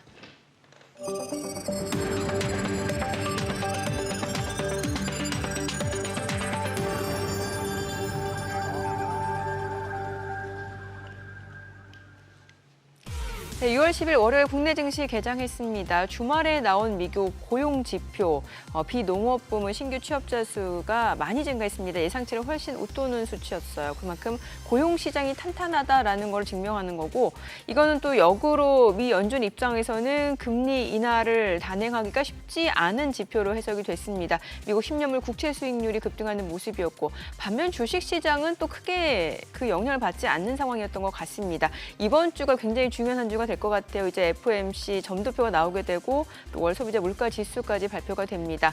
일단 오늘 국내 증시 호가와는 조금 다른 것 같습니다. 하락 출발이네요. 지금 코스피가 1% 약세입니다. 2,695포인트. 지난주에 간신히 2,700선 회복이 됐는데 지금 오늘 하루 만에 27포인트 넘게 떨어지면서 다시 한번 2,700선을 내주는 상황입니다. 2,693포인트. 코스닥도 0.5% 떨어집니다. 861포인트입니다. 시가총액 상위 종목 시초가 보겠습니다. 오늘 지금 일단 출발 자체는 대부분의 종목들이 하락 출발 보여주고 있는데 삼성전자가 1% 넘게 떨어지면서 76,200원, SK하이닉스 지난주 금요일에 7% 넘게 올랐었죠. 오늘 일부 차익 실현 물량들이 좀 나옵니다. 206,000원. LG 에너지솔루션이 1.9% 약세입니다. 352,000원. 현대차도 0.9% 떨어집니다. 262,500원. 삼성바이오로직스가 1.6% 하락 738,000원이고요. 기아가 0.5% 떨어집니다. 122,500원에 거래되고 있고요. 삼성전자 우선주도 떨어집니다. 셀트리온이 1.6% 약세입니다. 187,900원. 포스코홀딩스도 1.5% 떨어지네요. 지금 381,000원. KB금융이 2% 약세 77,800원에 거래되고 있습니다. 코스닥 시가총액 상위 종목 시초가도 보도록 하겠습니다. 에코프로비엠 오늘 3% 약세입니다. 214,500원. 알테오젠이 0.5% 하락이네요. 268,500원. 지금 미국의 제약사 머크의 그 면역 항암제 피하 주사 제형으로 개발한다는 소식이 있는데 이 부분에서 이제 수혜가 예상된다는 측면에서 알테오젠 주가가 지난주에 이제 급등을 했고 오늘 추가적으로 상승세가 이어지면서 시가총액 2위까지 올라섰습니다. 269,000원. 반면에 이제 에코프로 같은 경우는 또 물량들이 나오면서 지금 시가총액 3위까지 밀려 내려갔네요. 105,900원. HLB가 0.5% 떨어집니다. 59,300원. 그리고 엔캠이 1.9% 올라갑니다. 285,000원에 거래되고 있고요. HPSP는 보합이네요. 39,800원. 리노공업이 0.9% 하락합니다. 264,000원. 셀트리온제 1.7% 약세 92,100원. 레인보우 로보틱스 보합이고요. 오늘 클래시스가 5% 강세를 보여줍니다. 48,650원에 거래되고 있습니다. 최근에 피부, 미용, 의료기기 쪽으로도 이제 다시 한번 좀 매수세가 유입되고 있는 양상이죠. 오늘 시장 대비 상승을 보여주고 있는 섹터라든지 종목들 좀 체크를 해보도록 하겠습니다. 오늘 미용기기 관련주는 앞서 보셨다시피 이제 클래시스를 필두로 해서 제이시스 메디칼이 오늘 18% 급등합니다. 12,800원에 거래되고 있는 상황이에요. 자, 그리고 이루다도 5.8% 강세 7,050원에 거래되고 있고요. 클래시스 보셨고, 그리고 파마리서치도 3% 강세 134,400원. 그리고 APR도 3% 강세고요. 지금 비올도 3% 올라갑니다. 1,180원이고요. 그리고 원택도 4.3% 강세를 보여주고 있는 상황입니다. 자, 오늘 하이로닉, 휴젤 2%, 1% 올라갑니다. 오늘 피부, 미용, 의료기기 쪽에서 지금 상승을 보여주고 있고 특히나 제이시스 메디칼이 지금 탄력적으로 주가 강세를 좀 보여주고 있는 상황이고요. 야놀자와 관련해서는 이제 뭐 지금 아무래도 상장이 된 이슈가 있다 보니까 그 투자한 업체들, 인베스트먼트 업체들이 좀 강세를 보여주고 있는데 SBI 인베스트먼트가 20% 급등합니다.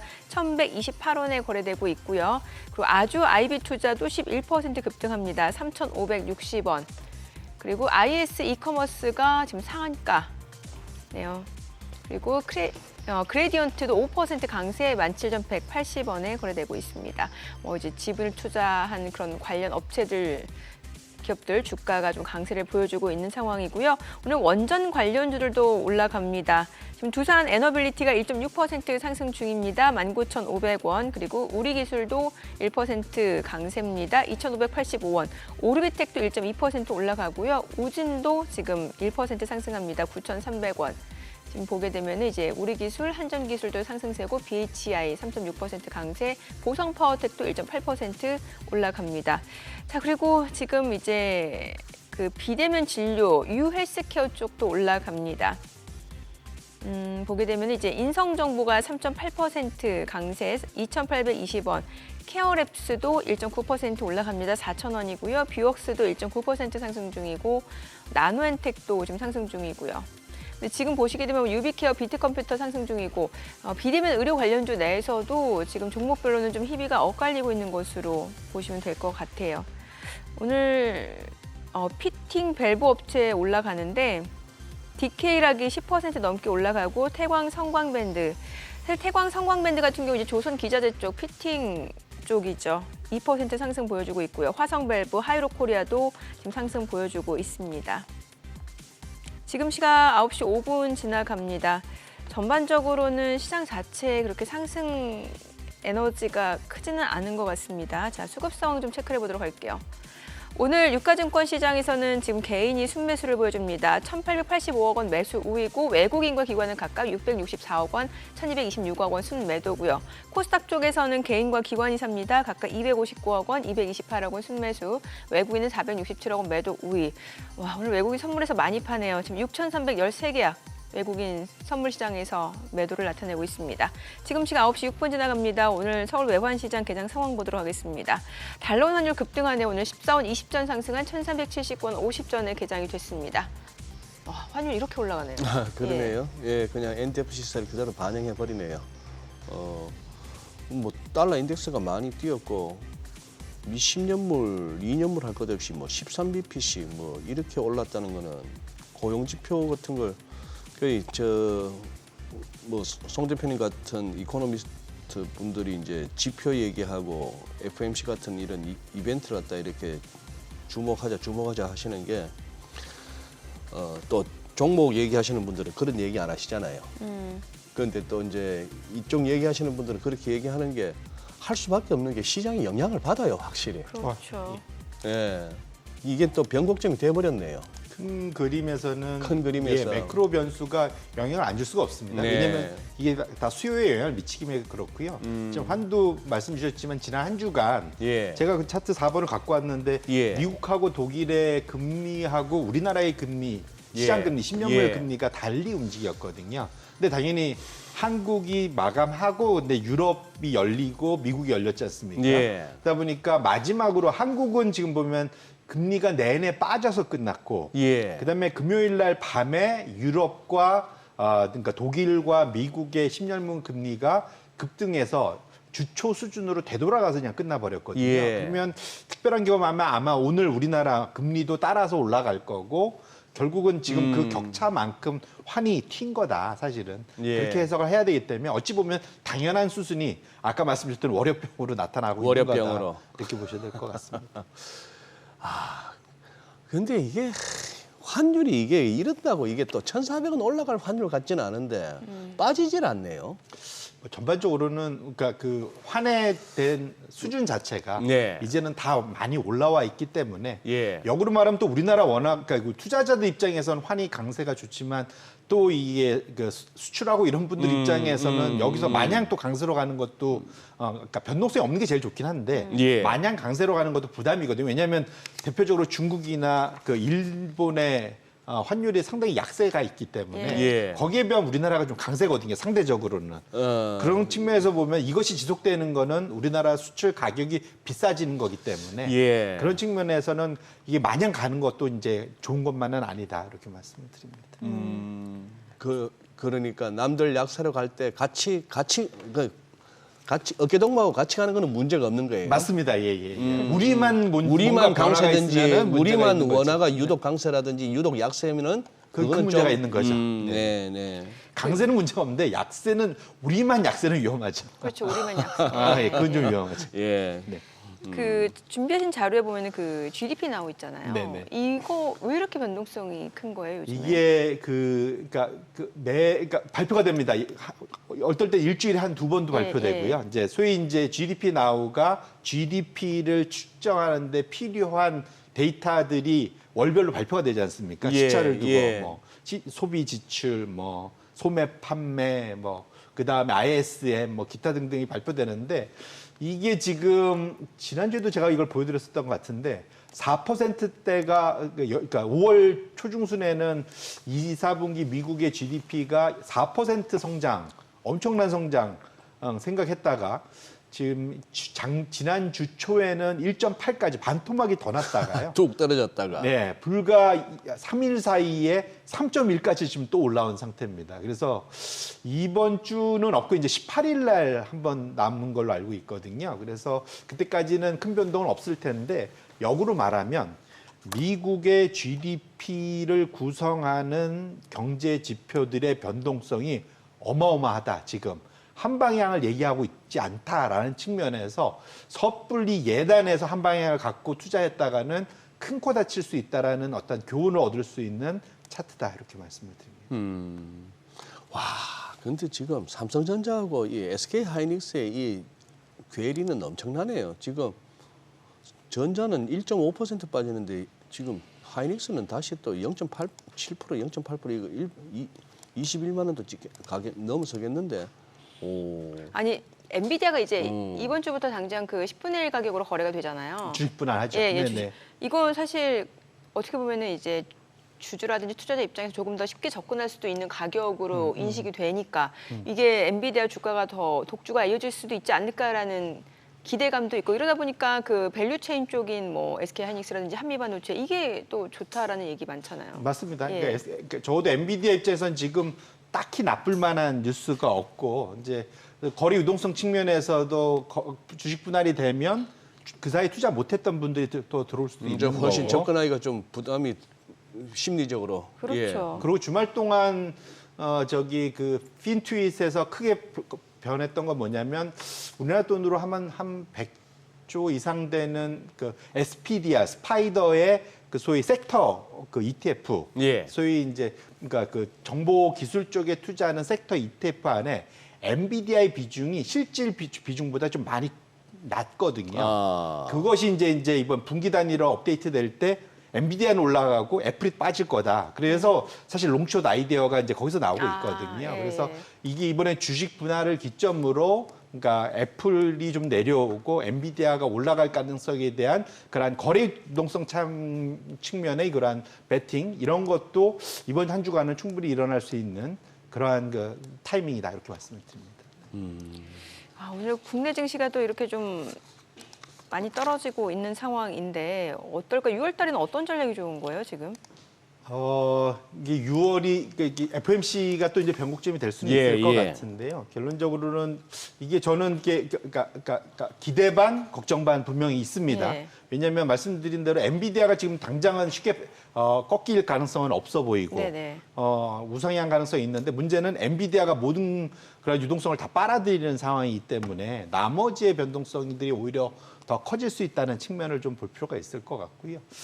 지금 보통 남은 하반기 6월을 포함해서 하반기로 갈 때 6월 달에 선거 미국 대선이 있었던 해에는 크게 빠진 적이 없거든요. 보통 네. 6월부터 많이 이제 올라가는 구간에 들어가는 건 분명합니다. 그래서 지금 차트를 한 번 더 열어봐 주시면 12번 차트가 미국의 대선 연도 보면은 그러니까 대선해가 있는 데를 연도별로 잘라갖고 예. 그러니까 대통령 임기 1년 차, 2년 차, 3년 차, 4년 차 보면 3년 차가 제일 좋았었고요.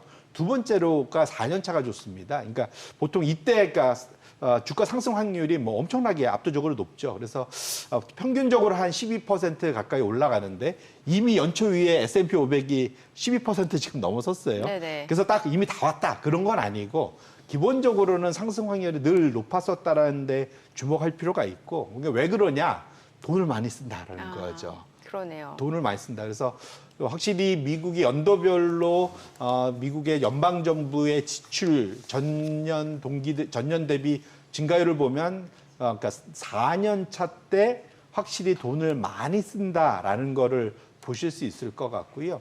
결국 이것이 바이든을 구할 수 있는 유일한 이제 동아줄이지 않을까 생각을 하는데 다만 지금 제가 체크를 해보니까 미국의 그 TGA라고 네. 그 소위 재무부 일반 계정. 예. 거기 보통 세금 거치고 뭔가 소득이 벌어지면 거기다 돈을 다 거기다 예금을 연준한테 해놓지 예. 않습니까? 그러고 이제 거기서 쓰는 건데 예. 그게 가장 최근 걸 잡았으니까 한 7천억 달러 정도 남아 있더라고요. 예. 근데 문제는 이전과 달라진 게 지금 미국의 연방이 지금 이자 비용으로 지출하는 게 1년에 1조 달러입니다.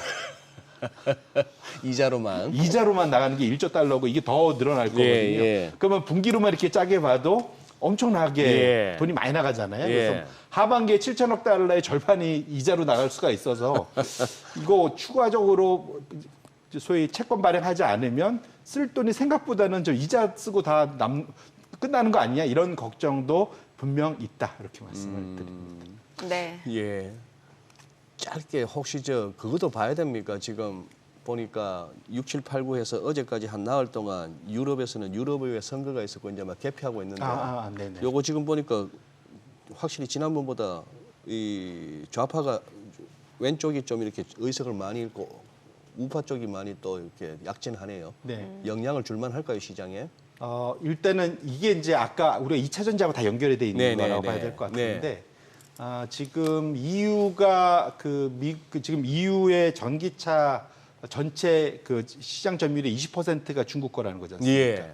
근데 중국이 아까 말씀드렸는데 너무 싸요. 잘 만들어요, 이제는 진짜로. 진짜 뭐 기름 냄새만 맡고 하이브리드는 기름 냄새만 맡고 뭐 간다면서요. 그러니까 비아드 최신에 2주 전에 출시한 게 2천만 원밖에 안 되는데 예. 한 대에 2천 원밖에 안 되는데 풀 충전, 풀 주유 예. 꽉 채우고 나면 예. 뉴욕에서 마이애미까지 쉬지 않고 간다는 겁니다. 와우. 그 정도라고요? 2,000km가 넘게 가요. 와. 근데 실제로 중국 내에서 이게 지금 테스트가 되고 있는데 성공 다 하고 있고요. 그 다음에 아니 그러면 테슬라도 긴장할 만하다. 그러니까 지금 플러그인 하이브리드에서 가장 경쟁력이 있다고 하는 게 도요타 도요타였는데. 캠리인데 도요타 캠리가 저 거리 가는 거에 절반밖에 못 가거든요. 하하. 1,100km. 우리나라 소나타도 비슷합니다. 예. 근데 가격은 2배예요.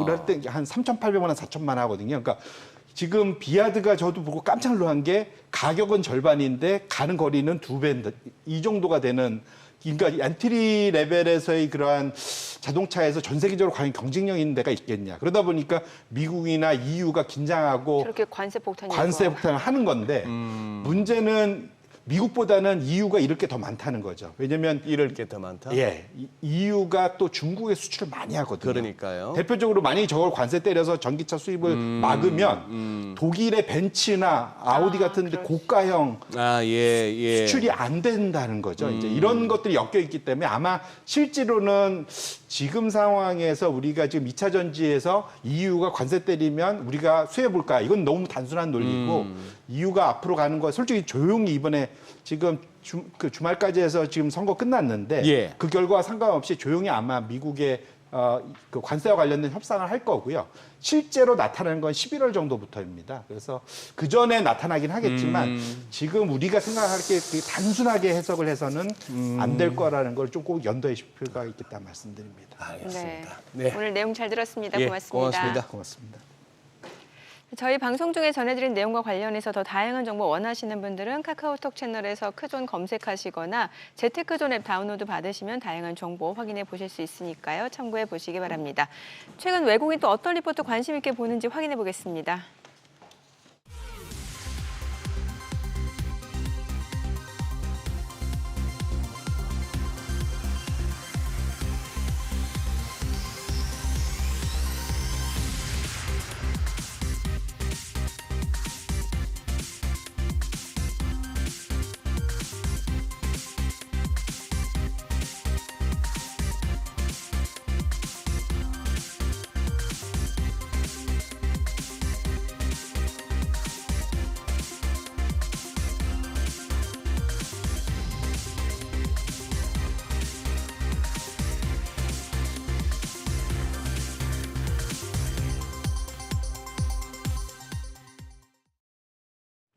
불확실성이 커지면서 양시장 오늘 내리막길을 걷고 있습니다. 특히 코스피 하락폭이 좀 큰데요. 1.1% 하락하면서 2,700선을 내줬습니다. 2,692선 전개되고 있고요. 코스닥도 0.6% 약세로 861선 지나가고 있습니다. 수급 상황 보시죠. 지금 환율이 워낙 오르다 보니까 유가증권 시장에서 외국인과 기관 모두 물량을 팔아치우고 있습니다. 외국인이 926억 원 매도 우위, 기관이 2,256억 원 강한 매도세 보여주고 있고요. 오늘은 개인만 3,172억 원 순매수 기록 중입니다. 코스닥 시장 매매 동향 보겠습니다. 역시나 외국인 863억 원 매도 우위 기록 중이고요. 기관과 개인은 동반 매수 우위입니다. 기관이 360억 원, 개인이 524억 원 매수 우위 나타내고 있습니다. 업종별 등락률 보겠습니다. 오늘은 건강관리 장비와 용품, 그리고 전자장비와 기기, 기계 업종이 시장 대비해서 강한 모습입니다. 반면에 손해보험과 항공사, 게임 부분은 하락폭이 큰 상황입니다. 시장을 주도하는 테마 종목별 시세 체크하시죠. 오늘 야놀자 관련 쪽 올라갑니다. 다만 일부 종목들은 지금 좀 상승폭을 반납하면서 하락 전환이 됐고요.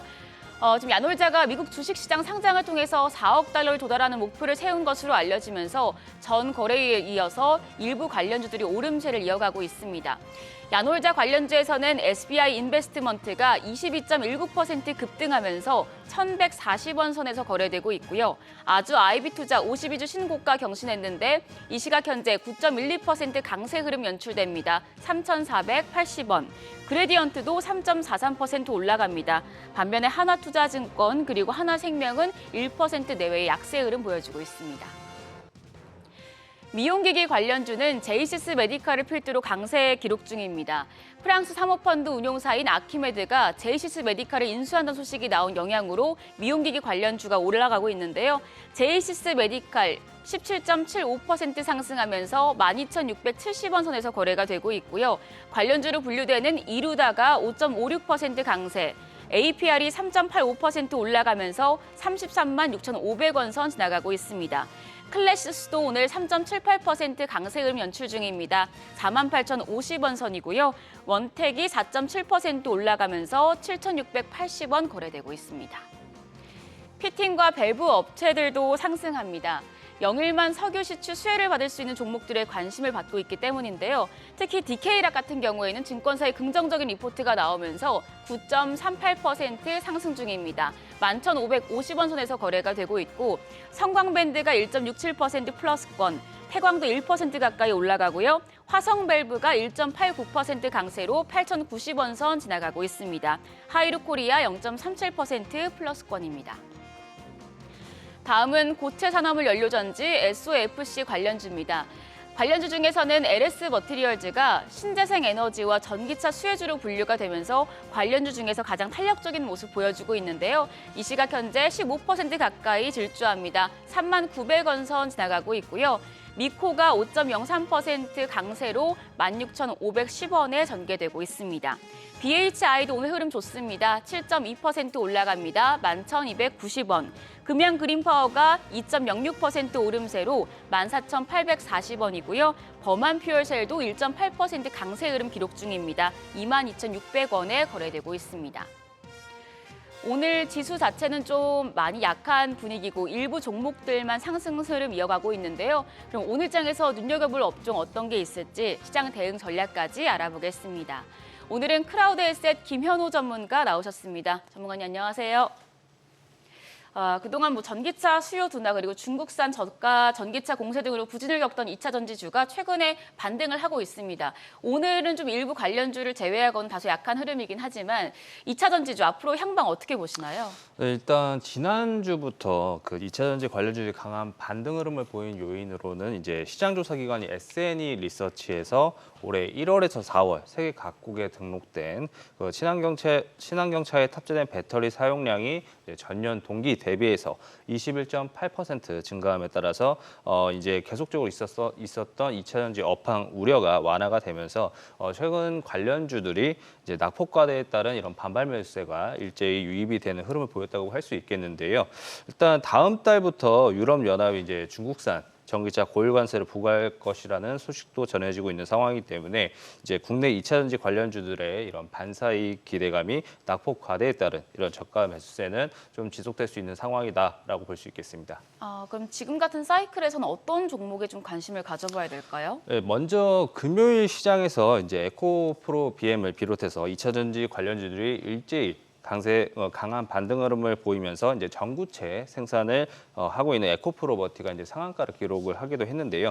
이제 에코프로 BM이 자회사 에코프로 글로벌 합병을 마무리하고 이제 연내 코스피 이전 상장 기대와 더불어서 이제 하반기로 들어갈수록 2차 전지 업황 개선 기대감이 지금 관련주들로 하여금 중소형주로도 투심 개선과 함께 저가 매수세가 좀 이어질 수 있는 상황이다라고 예상이 되는 상황인데 그중에서 먼저 탑머티리얼이라는 종목을 말씀을 드리고 싶은데요.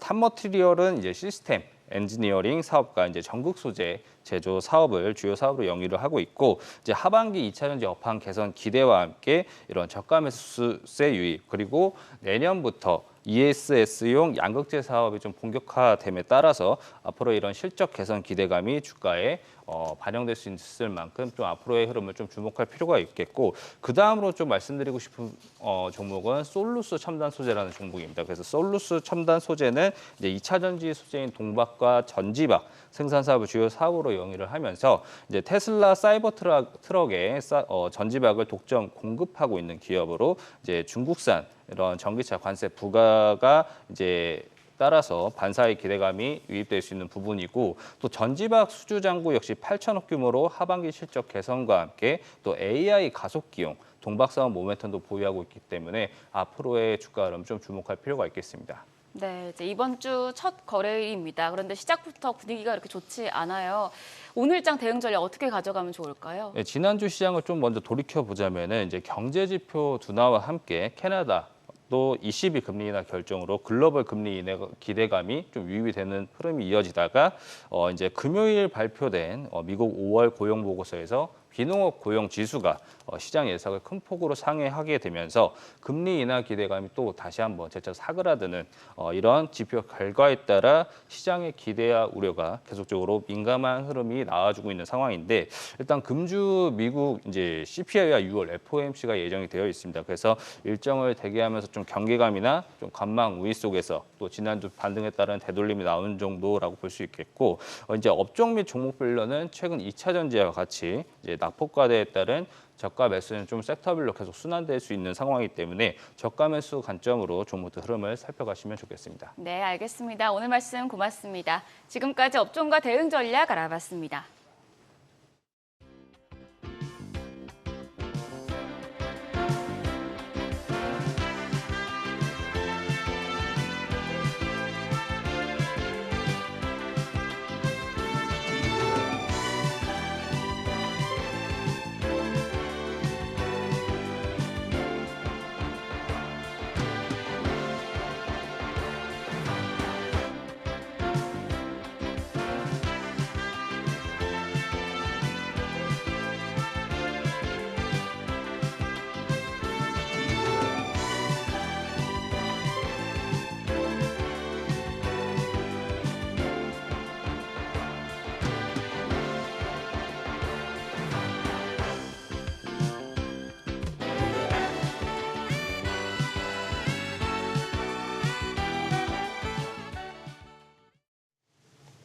요즘 시장에서 가장 핫한 재테크 정보 남들은 어떻게 하는지 궁금하셨죠? 손에 잡히는 재테크 해석 꽉꽉 채워 알려드립니다. 네, 오늘은 백세민아 재무설계사님 전화 연결되어 있습니다. 안녕하세요. 안녕하세요. 안녕하세요. 네, 오늘 어떤 소식 가져오셨나요?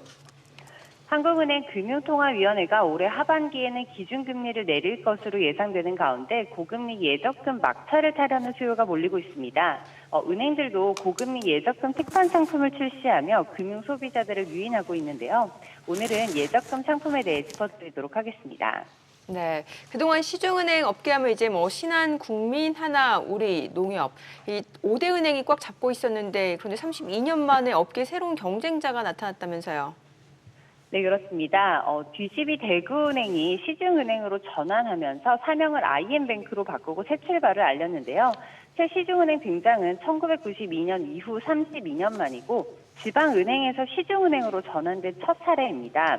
전국구 영업에 나선 IM뱅크는 다양한 혜택 확대로 신규 고객을 유치하고 있는데요. 신규 주택담보대출의 경우 평균 금리가 3%대 중반으로 국내 은행 중 최저금리를 기록했고 시중은행 전환을 기념해 선보인 연 20% 고금리 적금 상품으로 출시일 초반 신규 고객 유치에 성공적인 모습을 보였습니다. 네, IM뱅크의 연 20% 적금.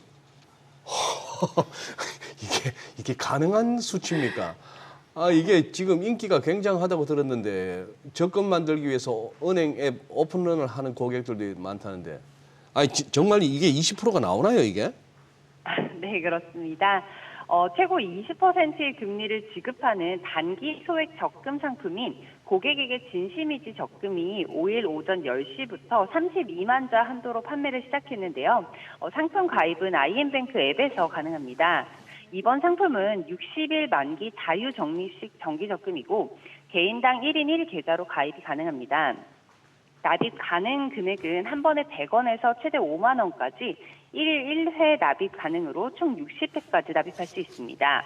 금리 조건은 기본 4%에 납입 조건에 따라 우대금리 최대 16%포인트를 더해 최고 20%의 금리가 적용되는데요. 우대금리에는 데일리 우대금리와 플러스 우대금리로 이루어져 있습니다. 데일리 우대금리는 적금의 납입 건당 0.1%포인트로 총 6%포인트, 플러스 우대금리는 적금의 40회 납입 시 2%포인트, 50회 납입 시 3%포인트, 60회 납입 시 5%포인트로 합산 최고 16%포인트가 붙게 됩니다. 다만 높은 금리에도 불구하고 실질적인 수령액은 4만 원대에 불과해 미끼 상품이 아니냐는 불만도 나오고 있습니다. 그러네요. 네, 저축은행들도 지금 이제 신규 고객 잡기에 열을 올리고 있는데 오랜만에 고금리 특판 상품들을 내놓고 있다면서요.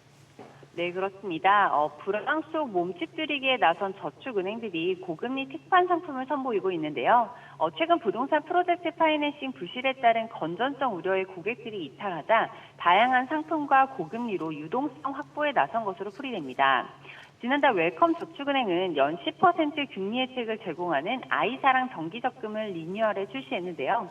연 4%였던 기존 최고금리를 올리고 자녀 나이를 만 10세 이하에서 만 16세 이하로 가입 기준을 완화했습니다. 또한 OK저축은행은 지난주 중도 해지를 해도 약정 이율 5%가 보장되는 청년층 자산 형성 특판 상품을 출시했고 더K저축은행은 지난 16일부터 전국 초중고 교사 및 대학교 교수를 대상으로 최고 연 5% 금리를 제공하는 접근 상품을 판매 중입니다.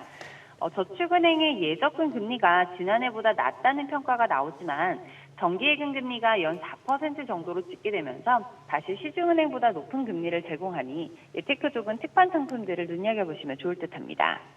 네, 사실 뭐 저축은행은 얼마 전까지만 해도 수익성 악화 우려에 또 이제 특판 상품 줄이는 분위기였는데 다시 또 고금리 특판 상품이 살아난 이유가 있을까요? 네, 저축은행들의 수신 잔고 100조 원이 위협받고 있기 때문인데요. 수신 잔액은 지난해 9월 117조 8,504억 원에서 지난 2월까지 5개월 연속 감소세를 나타냈습니다.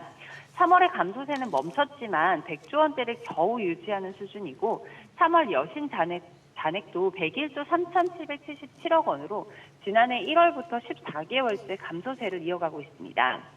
이에 저축은행들은 고금리 적금 특판 상품으로 승부수를 던지고 있는데요. 불황으로 인한 몸집 축소를 위해 예금 금리를 인하하면서 상대적으로 높은 금리를 제공하는 새마을금고나 신용협동조합 등 상호 금융조합으로 돈이 몰리는 상황을 타개하기 위한 전략으로 풀이됩니다. 네, 오늘 내용 잘 들었습니다. 고맙습니다. 네, 감사합니다.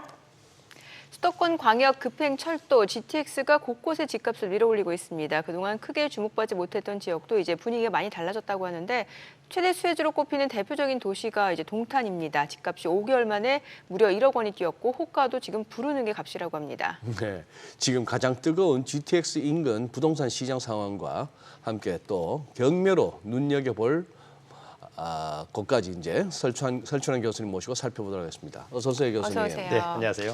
교수님, 저희가 이 코너 통해서 뭐 GTX 여러 번 다뤘습니다만 뭐 매번 좀 반짝하다가 뭐 사가라 들고 그랬고 네. 뭐 GTX A 노선도 뭐 애초 기대보다는 좀 못하다는 뭐는 평가도 있기도 하고 뭐 그런데 근데 지금 약간 이 부동산 쪽은 분위기 다른 것 같아요. 달라진 것 같아요. 네, 실제 그렇습니다. 우리가 예. 이제 흔히 이제 정부에서 그 발표하는 교통 계획이 나오면 예. 일단은 기대 반, 우려 반 이런 것들이 있었던 것이 사실입니다.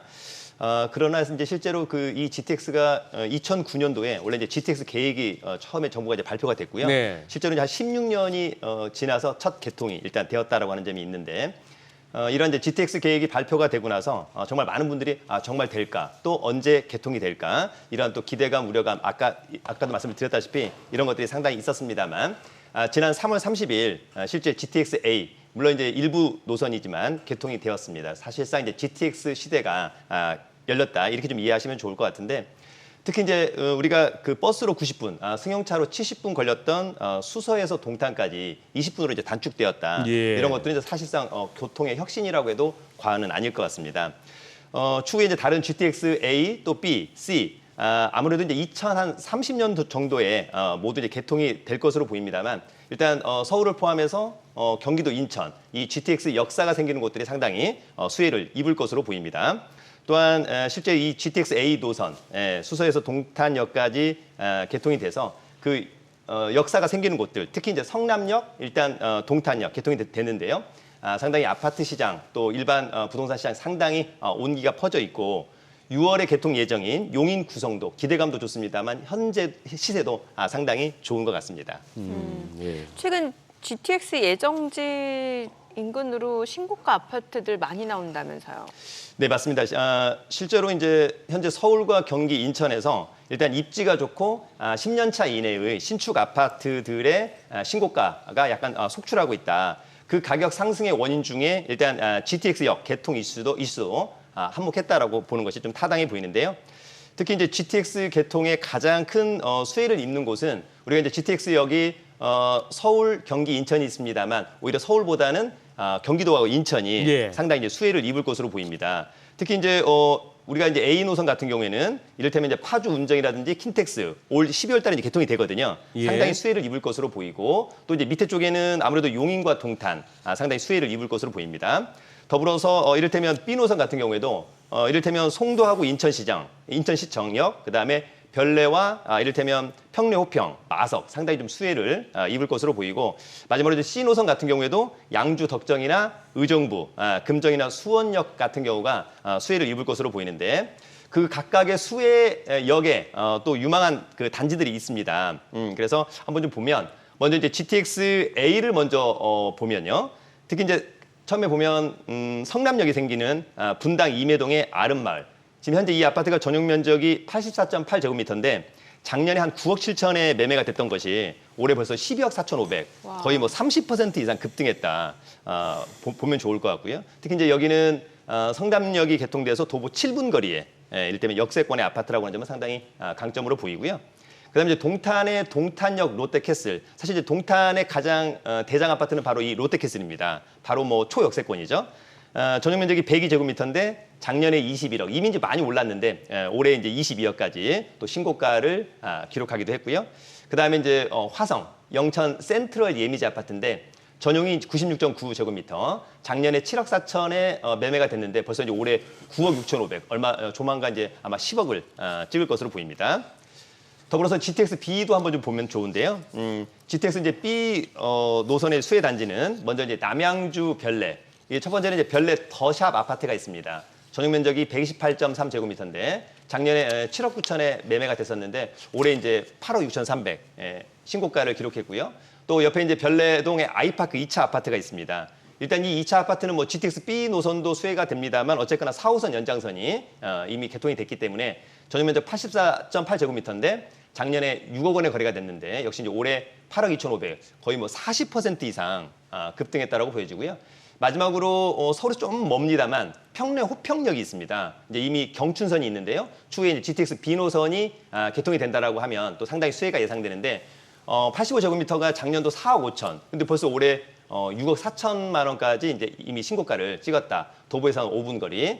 GTX A, B 또 나중에 개통될 C 각각의 역사가 생기는 곳들이 상당히 신고가를 입었고 앞으로도 유망한데 반면에 이제 제가 얼마 전에 예. 지난 수요일 날에 제가 노원역 재건축 단지를 임장을 다녀왔습니다. 예. 그러면 요즘에 강남도 많이 뜨고 강남 3구도 많이 어허. 뜨고 이렇게 이제 GTX 역사 예. 많이 뜨는데 오히려 제가 다녀온 노원역의 그 앞에 6단지 24평형 아파트가 있는데 이게 이제 2022년도에 8억 7천에서 9억 5천만 원을 찍었던 아파트인데 여전히 현재 시세가 6억 5천만 원입니다. 전혀 미동이 없어요.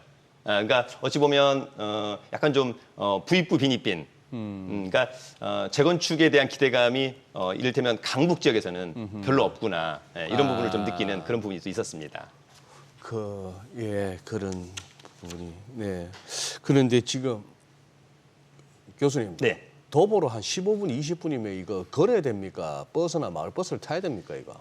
실제로 저희가 이제 역세권이라고 할 때 예. 통상 이제 10분 이내라고 하지만 예. 한 15분까지는 예. 충분히 걸어서 다니는 것이 충분히 훨씬 걸어서 네, 다닐 맞습니다. 수 있는? 네. 굳이 뭐 버스를 기다리는 시간보다는 기다리다가 네, 그거 맞습니다. 하다 보면. 근데 지금 이제 GTX가 집값을 좀 끌어올리고 있는 거는 이제 확인이 됐고 그러다 보면 조금 더 저렴하게 사기 위해서는 이제 경매 시장을 또 이제 관심을 가지실 테고. 네. 지금 어떻게 경매 매물들은 좀 있습니까? 실제로 경매 매물은 좀 많이 있고 네. 또 최근에 많이 낙찰되고 네. 있는데요.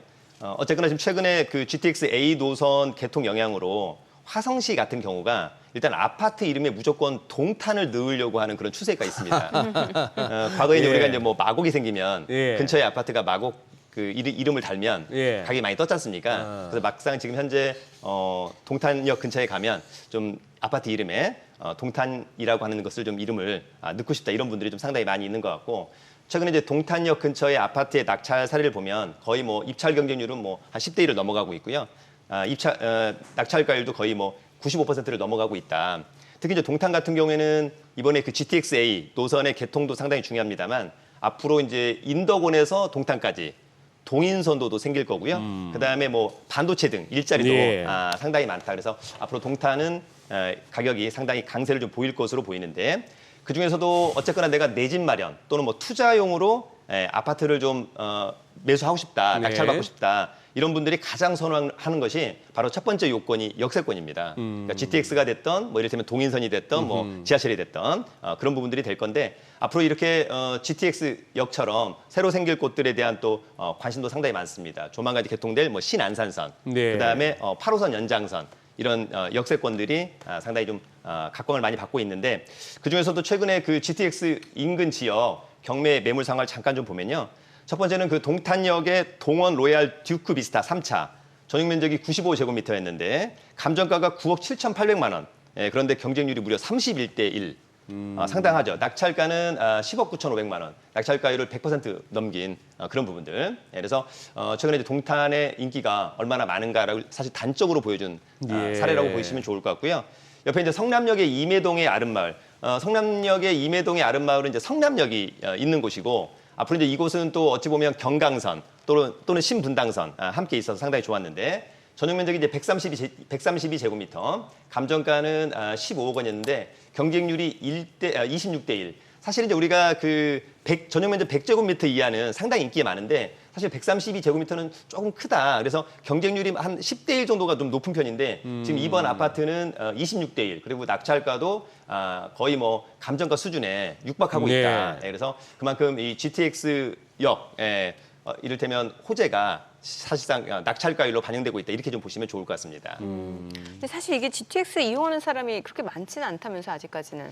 네, 실제로 저도 이제 이것을 이제 언론을 통해서 이제 보다가 예. 저도 상당히 궁금해서 제가 이제 저도 개통이 된 후에 3주 있다가 실제로 이제 출퇴근 시간 조금 지나서 한번 타봤습니다. 일단 GTX 임장을 가셨고. 네, 맞습니다. 네. 일단은 빠른 것은 상당히 강점입니다. 예. 일단 저희가 이제 수서역에서 타서 동탄역까지 20분 정도 소요가 되었고요. 지금 이제 사진에서 보시다시피 제가 직접 찍어온 사진인데 제가 이제 10시에 수서역에서 탔는데 객실에 혼자서 타고 갔습니다. 그죠? 네. 혼자요? 네. 그러니까 저게 지금 현재 뭐 정리를 하고 있는 게 아니라 지금 출발을 한 상태입니다. 그런데 저 혼자 탔다.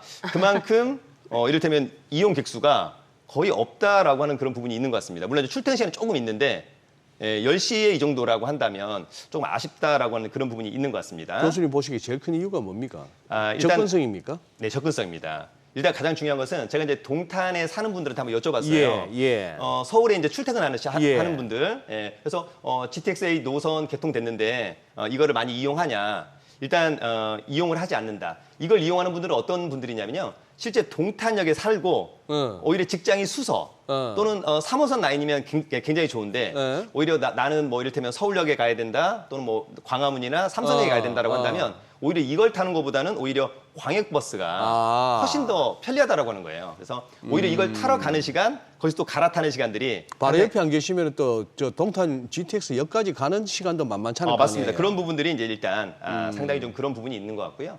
다만 이제 아쉬운 것은 어쨌거나 일부 개통이 돼서 그런데 이제 우리가 이제 2028년도에는 전 노선, 전 역사가 개통이 되는 것이니까요. 그래서 그런 부분들이 좀 아쉽고 또 하나 이제 많은 분들이 어찌 보면 GTX-A 노선의 이를테면 심도, 승강장에서부터 이를테면 지하철 입구까지 상당히 좀 시간이 많이 걸릴 것 같다 이렇게 이제 오해하시는 분들이 있는데 실제로 동탄역 같은 경우가 어찌 보면 한 45m 정도가 되더라고요. 그러면 45m 정도는 어느 정도일까? 우리가 여러분 이제 5호선 여의나루역 정도가 거의 뭐 비슷한 수준이다라고 하는 점이 있고요.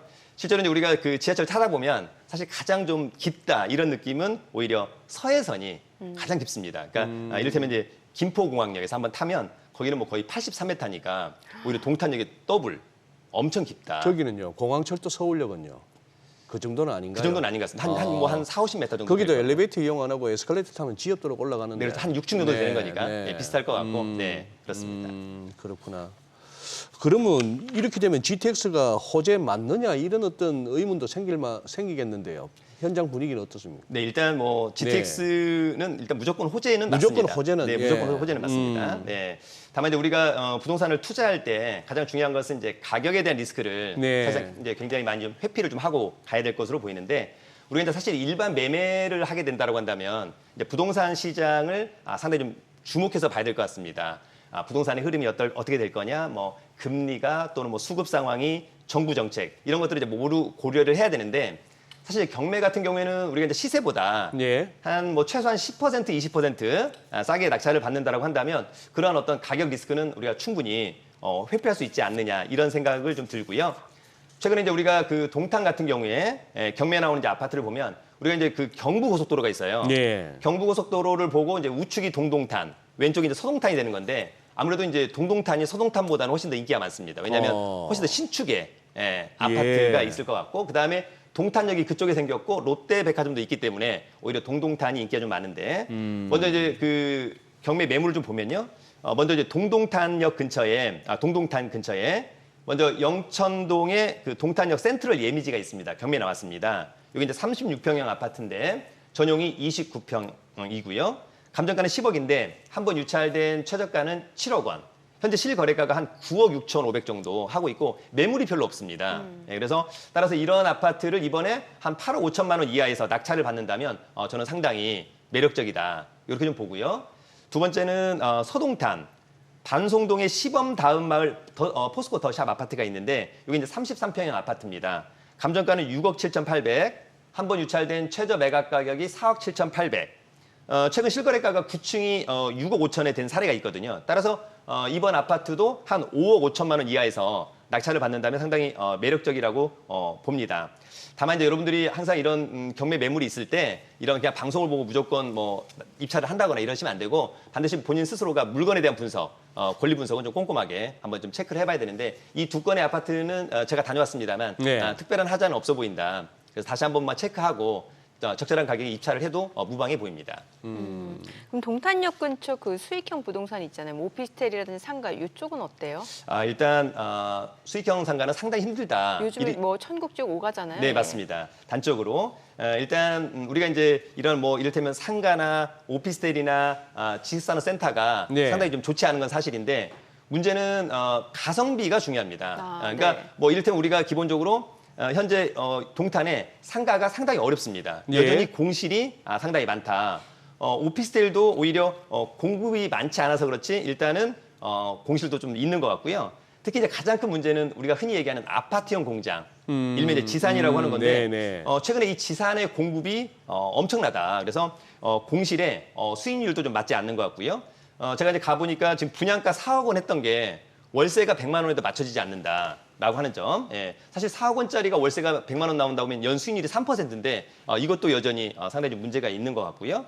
우리가 이제 그 과거에 보면은 3, 4년 전에 동탄에서 아파트를 매수했던 분들은 지금 굉장히 좋아를 하고 있고 상당히 즐거워하고 있고요. 반면에 이제 지산이라든지 상가를 분양받은 수분양자들은 상당히 좀 어려워하고 있다라고 하는 점이 있습니다. 그래서 우리가 이제 여전히 지산하고 상가의 분양과 매수는 좀 많은 주의가 필요하다라고 하는 점, 이제 그런 점을 좀 조심해야 될 것으로 보입니다. 네. 네. 교수님 마지막으로 요 GTX 호재를 이용해서 경매 접근하시는 분들한테 교수님께서 드릴 수 있는 어떤 현실적인 조언이 있다면요.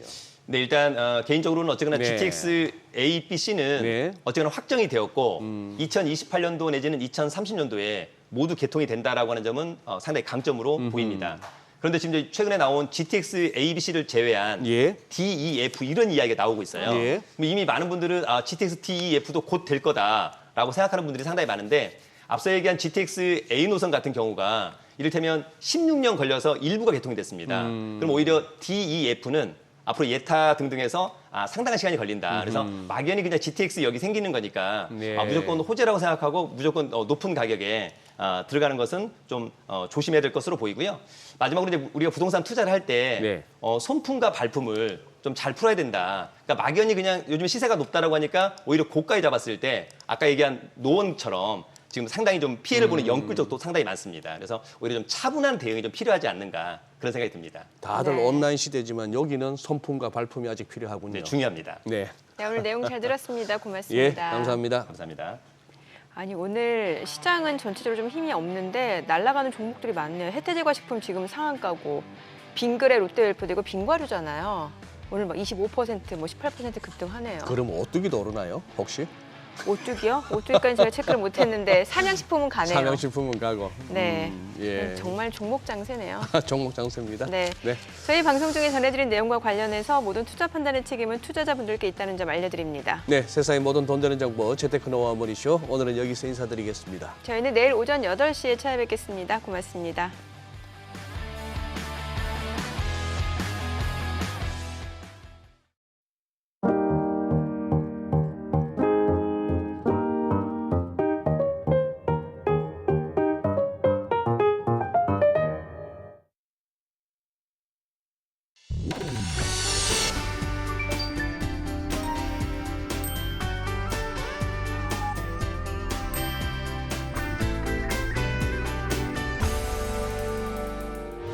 의견 있는 경제 채널 SBS 비즈.